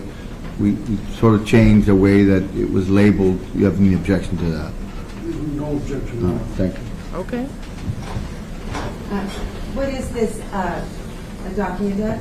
This document is a letter from the Texas Attorney General's office addressed to Mr. Ronald Burgos-Aviles. And what address does it have on the address for Ronald Burgos-Aviles? It indicates 11307 Pedrosa Street, March Laredo, 13th. Texas 78045. And that is not the address of North Center, correct? Then they met on No, March it's not. 25th. And one more time on April 9th. And that was from Exhibit 42-1. And it is addressed to, on 42-1 continued. What is the date on this document? So this is dated March 13, 2018. It indicates other parent, Grizelda Hernandez, and Attorney General case 0013706-112. Now I'm going to show you what is the contents of Exhibit 42-2.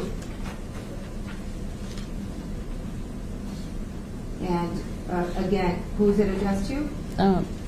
Can you lower it a little bit? Oh, there we go. To Ronald Burgos-Aviles, and with now on the right side indicating non-custodial parent name Ronald A. Burgos-Aviles. Custodial parent name Grizelda Hernandez. Texas Attorney General case 0013706-112. Thank you. And these were located in his work area. That is correct.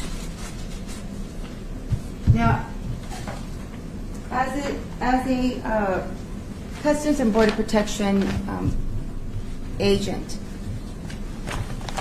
do you have the same or similar training as a Border Patrol agent? Yes, that is correct. So when you initially become an agent, it is the same, they're the same training content? Yes, And what about a first-level supervisory agent? that is also the same training. Now, I'm going to show you what has been marked as State's Exhibit 43 and ask you if you recognize it.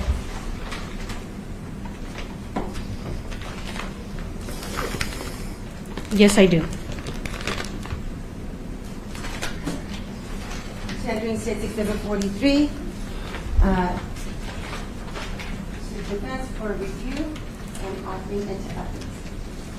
under the chain of custody affidavit. Nice, Val. Thank you. Caroline says they need some TV tray tables. They are great extra space for paperwork.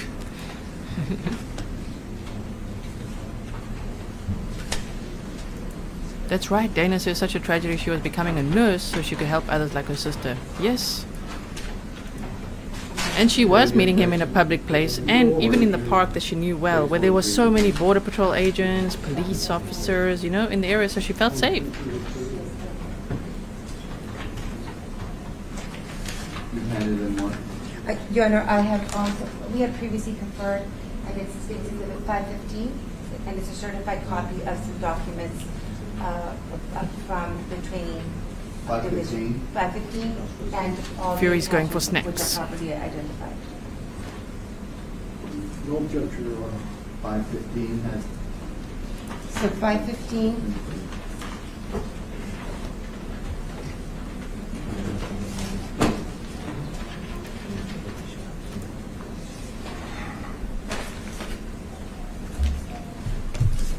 Okay, cool. Right, 515 has pages, they moved up until 515.7. And then the attachment, 515.8, has 140 pages. that's correct. Which are marked by, just so that you have the record reflects it. Hope and The Fear last said she did page. everything right. So, And I still want to know there's a- there's what actually, text he sent her or what he did to get her to walk there. They're marked by 3-1 through 3-. But there was border patrol around. There were police officers around. We heard them testify. They were around the area, and she knew the park since childhood.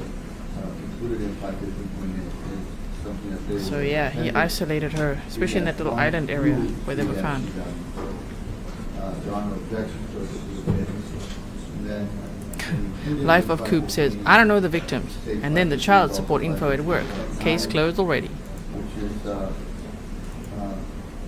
going to see this is, starts with 2-1 all the way to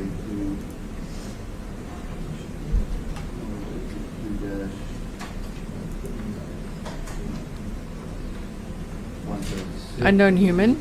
He told her that he was separated. Also, I'm sure he told many women that because he did also say, that one out there, she's not my ex. I have many exes. 2-1 to appendix 2-7. So those are Yes. Hope and Fear. Grizzly to grab. Show me the text messages.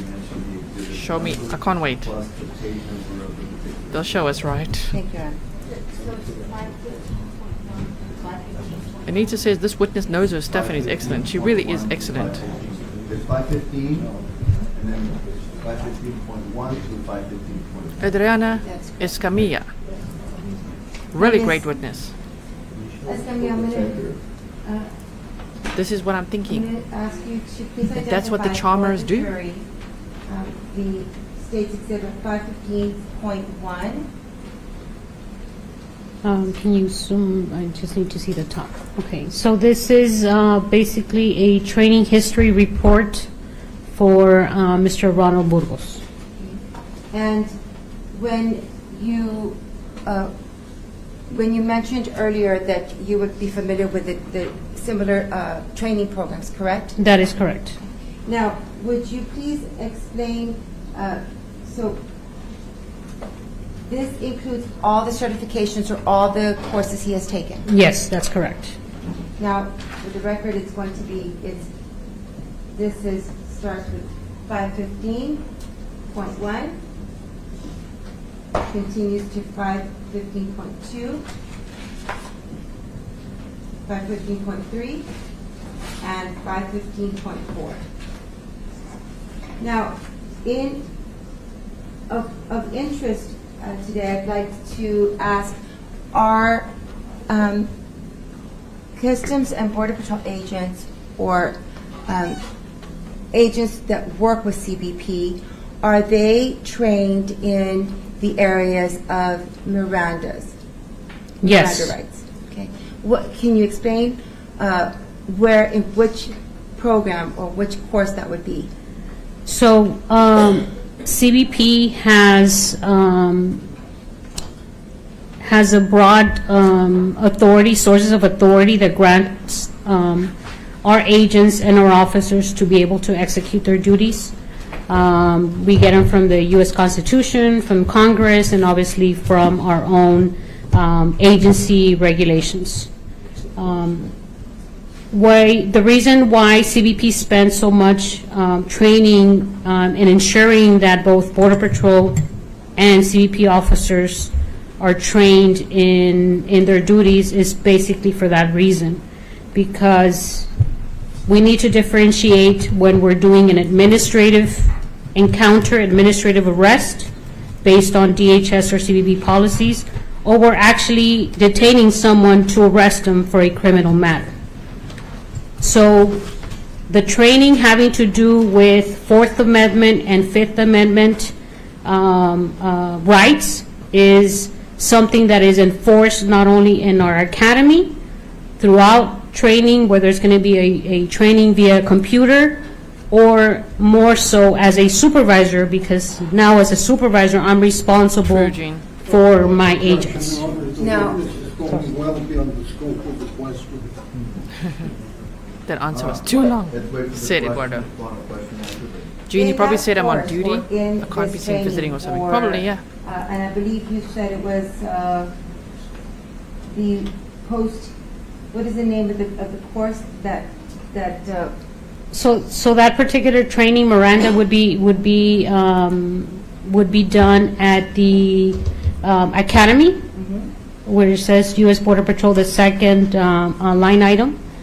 And it would be reinforced in the, afterwards says Station Q, it would be that one right there, the Post-Academy Training, LRT 10004. And these documents that we received also, they highlight the contents of, this is States Exhibit 515.8 Yes. and 5.519. Say it again. Look at those giant paper clips. 1.8 and 5.519. I think you're saying point, and it's really 515? I'm sorry, 515.9. Yes, that is correct. Now, Objection as to relevance, Your Honor. It's already in, I'm not sure. The document? or the Yes, question? Jeannie said that one out there. Testimony She's not my Let me ex. hear the question, I have and many I'll- exes. This is on the day of the murders, right before he was detained. He's like, that one out there. For now, we'll- Wildfire is this says all of the state content, witnesses the have been content excellent. that is used to train agents regarding statements or the Miranda right warnings? Yes, it is. Okay. Now, I'm going to, are you also in the training, are agents also trained in the area of crime scene preservation? Yes. Now, that I'm going to show you. Now, this was in the basic, this content is from the basic training? Right, which includes the academy and post-academy. Now, as a supervisor, you get additional training, is that correct? Right.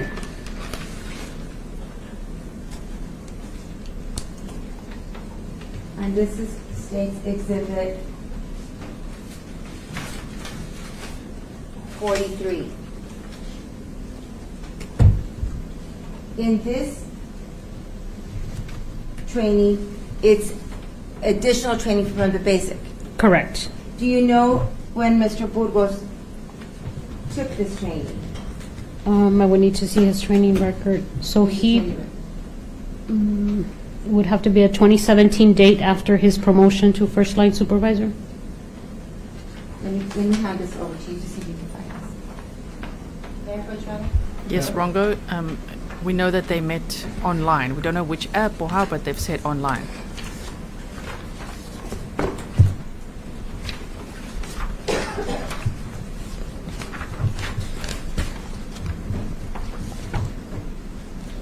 Rosebuds, I agree. The witness is amazing. She's carrying this testimony.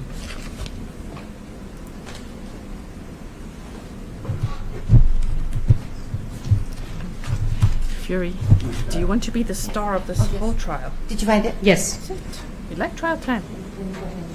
Okay.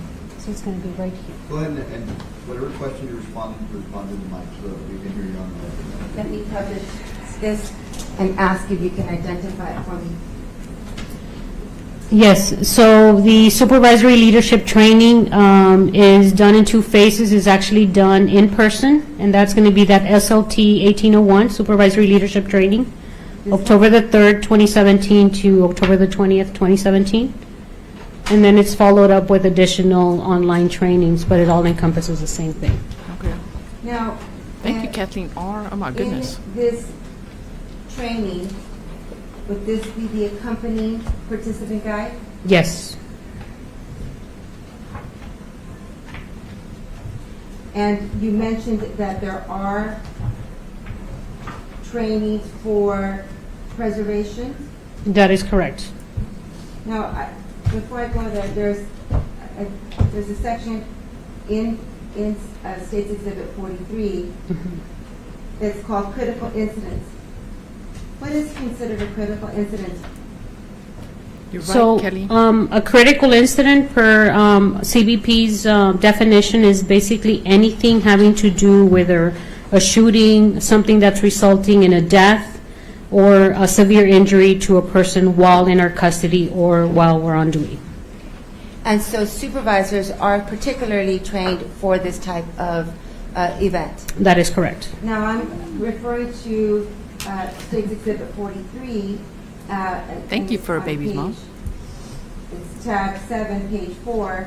And in particular, what does it say, the supervisor's incident scene primer? What is this involving? So those are basically bullet points reminding the supervisors of what are duties and responsibilities they have as the first manager on scene. And it states, preserve the scene for investigative agencies, keep uninvolved parties out, do not allow evidence to be moved unless moved by medical personnel or for security purposes. Now, and so there was some training regarding preservation. Yes, that's correct. Is there also Right, Susan?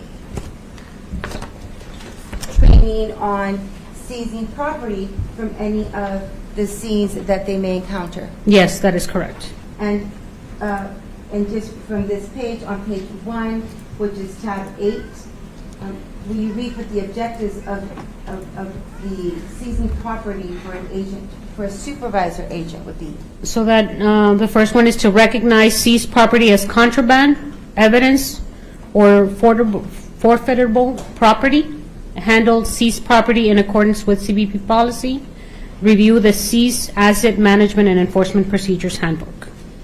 And so they are trained to properly preserve and maintain a chain of custody for any seized property. That is correct. Now, with regards to, I'd like to go over, there's one of the courses indicates, and I know that you mentioned that there was a certification that Agent Burgos had. And what was the name of that certification? What was mentioned on the G481? Yes. Less lethal instructor training. And as a less lethal instructor training, are you required or do you have to take what's called edged weapons course? Yes. Do you know what that covers? So us, even us as line agents out on the field, we receive training on how to defend ourselves when we're dealing with an edged weapon. So how to properly handle those type of weapons when we come into contact with them. In Mr. Burgos' case, as a less lethal instructor, he would have received a more advanced training because now he has to teach it. And so you're saying he received an advanced training on edged weapons? In addition to other less lethal curriculum. Is a knife an edged weapon? That is correct. Yep, Dana, he had no idea that her sister knew about the meat. Now I'm going to show, where is it?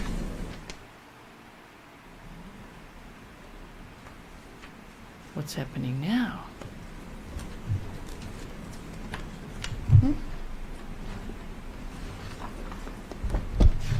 I have two more documents now. You got a smirk There's or a what? State's Exhibit 465. It's already been admitted. This is an email that was submitted by, I believe, you. Can you see this? Yes, that's correct. And what is the topic of this, just briefly? So this has to do with the Carrizo cane eradication project at Father McNaboe Park. Is this email notifying agents as to changes in that? That is correct. And what was the date of that email?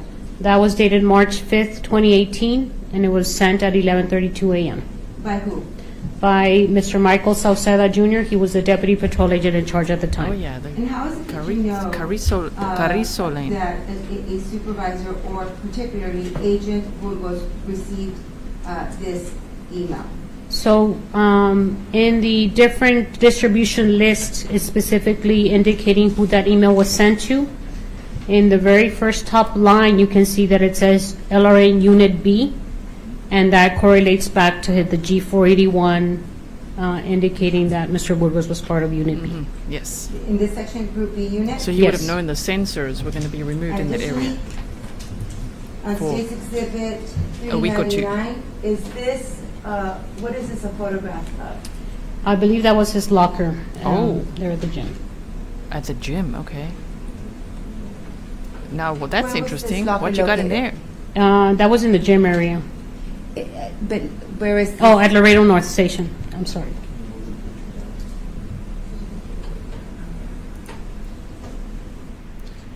And these are Mr. Burgos' personal belongings? Yes, that is correct. What's identified in that? What's, I'm sorry? What is identified in that? Yes, what is it? Can you identify some of the objects that are in there? We have some condoms, we have some deodorant, flashlight, some ammo, issued ammo by BP, Okay. Christmas card, I believe, What else? or birthday card. Thank you. Anything else? Okay. And that's what is right.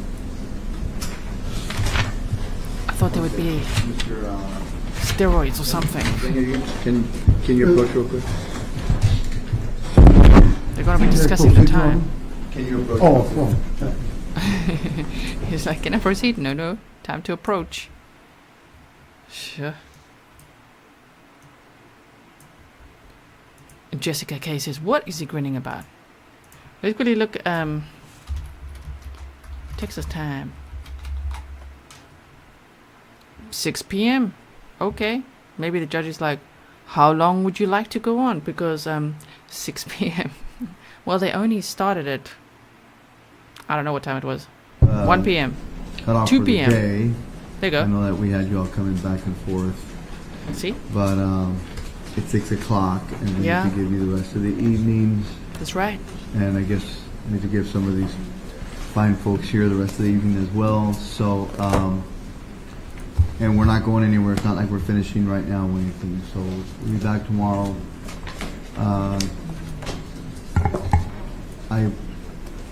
Tomorrow's Friday, so I don't suspect that we will be ending Friday at 6 o'clock either. So I can't tell you what time, but it definitely will not be at this type of time. So. He still feels bad about the hearing. Thank you for your patience today, and I apologize for the back and forth, but sometimes these type of things you don't control, you manage the time as well. So I will do my best to be able to control it better, and hopefully we can take it in a manner in which we allow us to finish this case in the manner in which we plan to. So He's talking so softly now. we'll see you. Have a great evening. Remember the instructions that I've given you. We will be back tomorrow. Same time tomorrow. What is let's that start at, we want to start at 8:45, so get here before then. If you want to eat something, there will be something available tomorrow. Get here a little bit sooner. Thank you. Okay, so let's see what else they say. Reptile says, Why didn't he use those condoms? Then we wouldn't be here today. Well, that's not true. There's always a chance, right? But I hear you. Dana said, does his wife know he's driving around with a truck full of condoms? Now she does. And I'm guessing she's his ex-wife. We still are not clear on that, okay?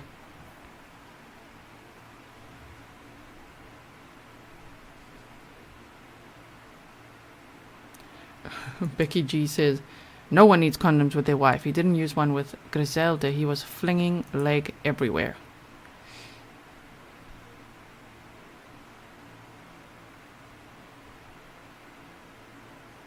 This is the number one question that's come up every single day of this trial. Please tell me his wife is done with him. We all are dying to know, but I mean, she has the right to her privacy. We don't know. All we do know is that she moved away from Laredo and went back to Florida. Ronaldo, I keep saying Ronaldo, Ronald Anthony Burgos-Aviles is originally from Puerto Rico, and so is his wife or ex-wife. We're not sure on that. And then they moved to Florida. Then they went to Laredo, and she also worked at Border Patrol. I think she was a customs agent from what I'm gathering, but yesterday we read some of her credentials since then, and she's kick-ass, right? She really has a lot of experience, and I would have no doubt that he was afraid of her finding out what he did. Before this horrendous crime. That he cheated, that he got someone pregnant, all of that. So, the thing is, she's moved back to Florida. That's all we know so far. Becky G says his wife is a victim too. Let's not even worry about her and her decisions. Exactly. That's a good way to put it. Katie says, oh, she's done with him. Yeah, if she wasn't, she probably is now. But the reason everyone asked the whole time is because we read an article yesterday as well, where I think the article was published in 2020, and it was saying that his mom believes he's innocent, and she's still, by his side and all of that. So we were discussing that. So I guess people are also wondering, oh, did his wife stay with him? Because sometimes wives do. Oh, damn. Okay, just like that, we're done. Sometimes wives do, but I don't think so in this case, but we don't have confirmation on that. So now you can see the nice purple background I've had on for you all day. Yes. Wow. ASB412 says maybe she will testify. Can you imagine that? That's going to be powerful if she would. I don't know if she will. I only have a very short list that I can see from the court summary of the case. Who's going to testify, just to see some of the spellings of the names, because I do want to get it right, of course. And so I haven't seen her name on the list, but you never know. So, you guys, that was a very, very busy day, but I wouldn't say so productive in the court. It was one of those days, when it's like super busy, but not quite so productive. However, they did proceed with a day 4 afternoon session. There wasn't really a morning session. That was all for the hearing. So if you missed that, you can go check it out. I would really recommend like 2 times speed. If you're gonna, I don't even know how to timestamp that, because honestly, it just went round and round and on and on. So, but it is there for you if you do want to watch that. That was about that Daubert motion, which the judge denied. So we saw the FBI special agent testify today, and that was great. So everyone was saying as well, why did the defense's witness not come up? Oh, he will when it's the defense's turn, once the prosecution rests their case. They did say this trial is expected to last 3 to 4 weeks, and on the day of the opening statements, I do believe they said the prosecution would take a week to a week and a half. So just remember that next week, the judge said today, Monday and Tuesday, the court will be closed.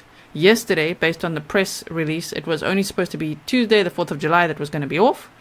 But Monday, the judge has decided, especially with all the delays and everything today and the backwards and forwards and all that, he said, how did he word it? So he said something like, I'm just going to sweeten it up just a little bit, but Monday will be off for you. So that was nice. Everyone can have a nice long weekend. I'm not talking about us, okay? We're going to be working hard. We've got lots of cases to talk about. So if you are subscribing, hitting the bell, remember, it's not just about this one case. We cover many cases. and we want justice for all the victims. We want to follow the whole process through as much as we can. I still have over 100. I have 117 Delphi documents to still work through. It's very interesting. So there's lots to bring you still there. So if you're subscribing, just know there's many cases we're covering on this channel. Check out some of the other playlists or some of the other live streams I've done, or the videos I make for you. There's all sorts of things always going on here. Very passionate about what I do, so I pretty much do it 24/7. So thank you so much to everyone who has subscribed. Today, yesterday, this week, whenever. Thank you so much for being part of this community. I really appreciate it. Let me take. Are you getting dizzy, you guys, from this or not? I'll put my normal background on. So let me put this little picture. Isn't it so sweet? Shame, man.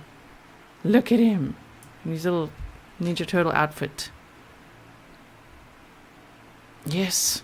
So thank you so much. Let me quickly make sure that I want the stream to take you to tomorrow's day 5 morning session. And they said, the judge, did you hear how he said be there at around 8:45? So I'm guessing again it's going to start at 9 or 15:15 or something like that. So we'll see. Val says Burgos is culpable. I wanted to say Burgos is. Would I say that last word? That's culpable. Would I say that in an accent? What does it mean? Same thing as I think it means? Okay, so tomorrow will be day 5. Let's look at the morning session. I just quickly want to see what time I've set it for. I've set it for, 4 p.m. is when court normally starts for me. So this stream should lead you there. I'll give you the link now. Just give me 1 second. Okay, here's the link. Are you ready? I know you might want me to recap and stuff, but today there was a lot. I'm gonna rewatch some of it tomorrow again as well. Especially with those data points. That was amazing to just see how it all tied together. Especially with that FBI Special Agent Masters, with those 5 points: the call detail, the timing in advance, the Google location data, the Motorola radio, and the surveillance. All of those data points coming together to show where the defendant would have been throughout that day on March 25th, but then also on April 9th when the crime happened. That was amazing. And then the witness, Adriana Escamilla, wow, she's been really great as well. So I hope she'll be back tomorrow.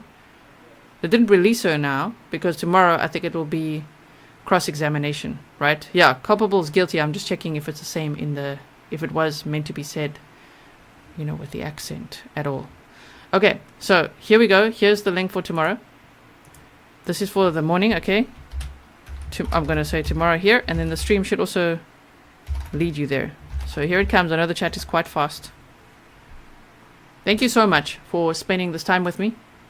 It's always nice to watch trials with you. Especially, on my word, I'm still so in shock that this happened 4 months before. Wait, 4 months before, the Chris Watts case, before the Watts family murders. It took so long to get to trial. There were so many delays. Of course, with Chris Watts, he just pleaded guilty, which actually, that's nice that the families didn't have to go through all of that, right? Like, I know the public, we want a trial, right? We want a thriller, we want a trial, because we're like, then we can learn lots of information, but yet at least the families are spared from going through all of that. Okay, so there we go. Thank you so much. So moderators, oh man, thank you so much. And to all of you who have bought the mods coffees, thank you so much. If you want to know how to do that, just go to grizzlytruecrime.com and you can go to the support page and you can see all the ways to support the channel, to support the moderators and the work that I do. So thank you so much. Really appreciate it. And I will see you in the next one. The stream will lead you there, okay? Okay, sleep tight, everyone. I did have that little coffee, but it's bedtime now. Okay, we'll recap a little bit more tomorrow again. Bye.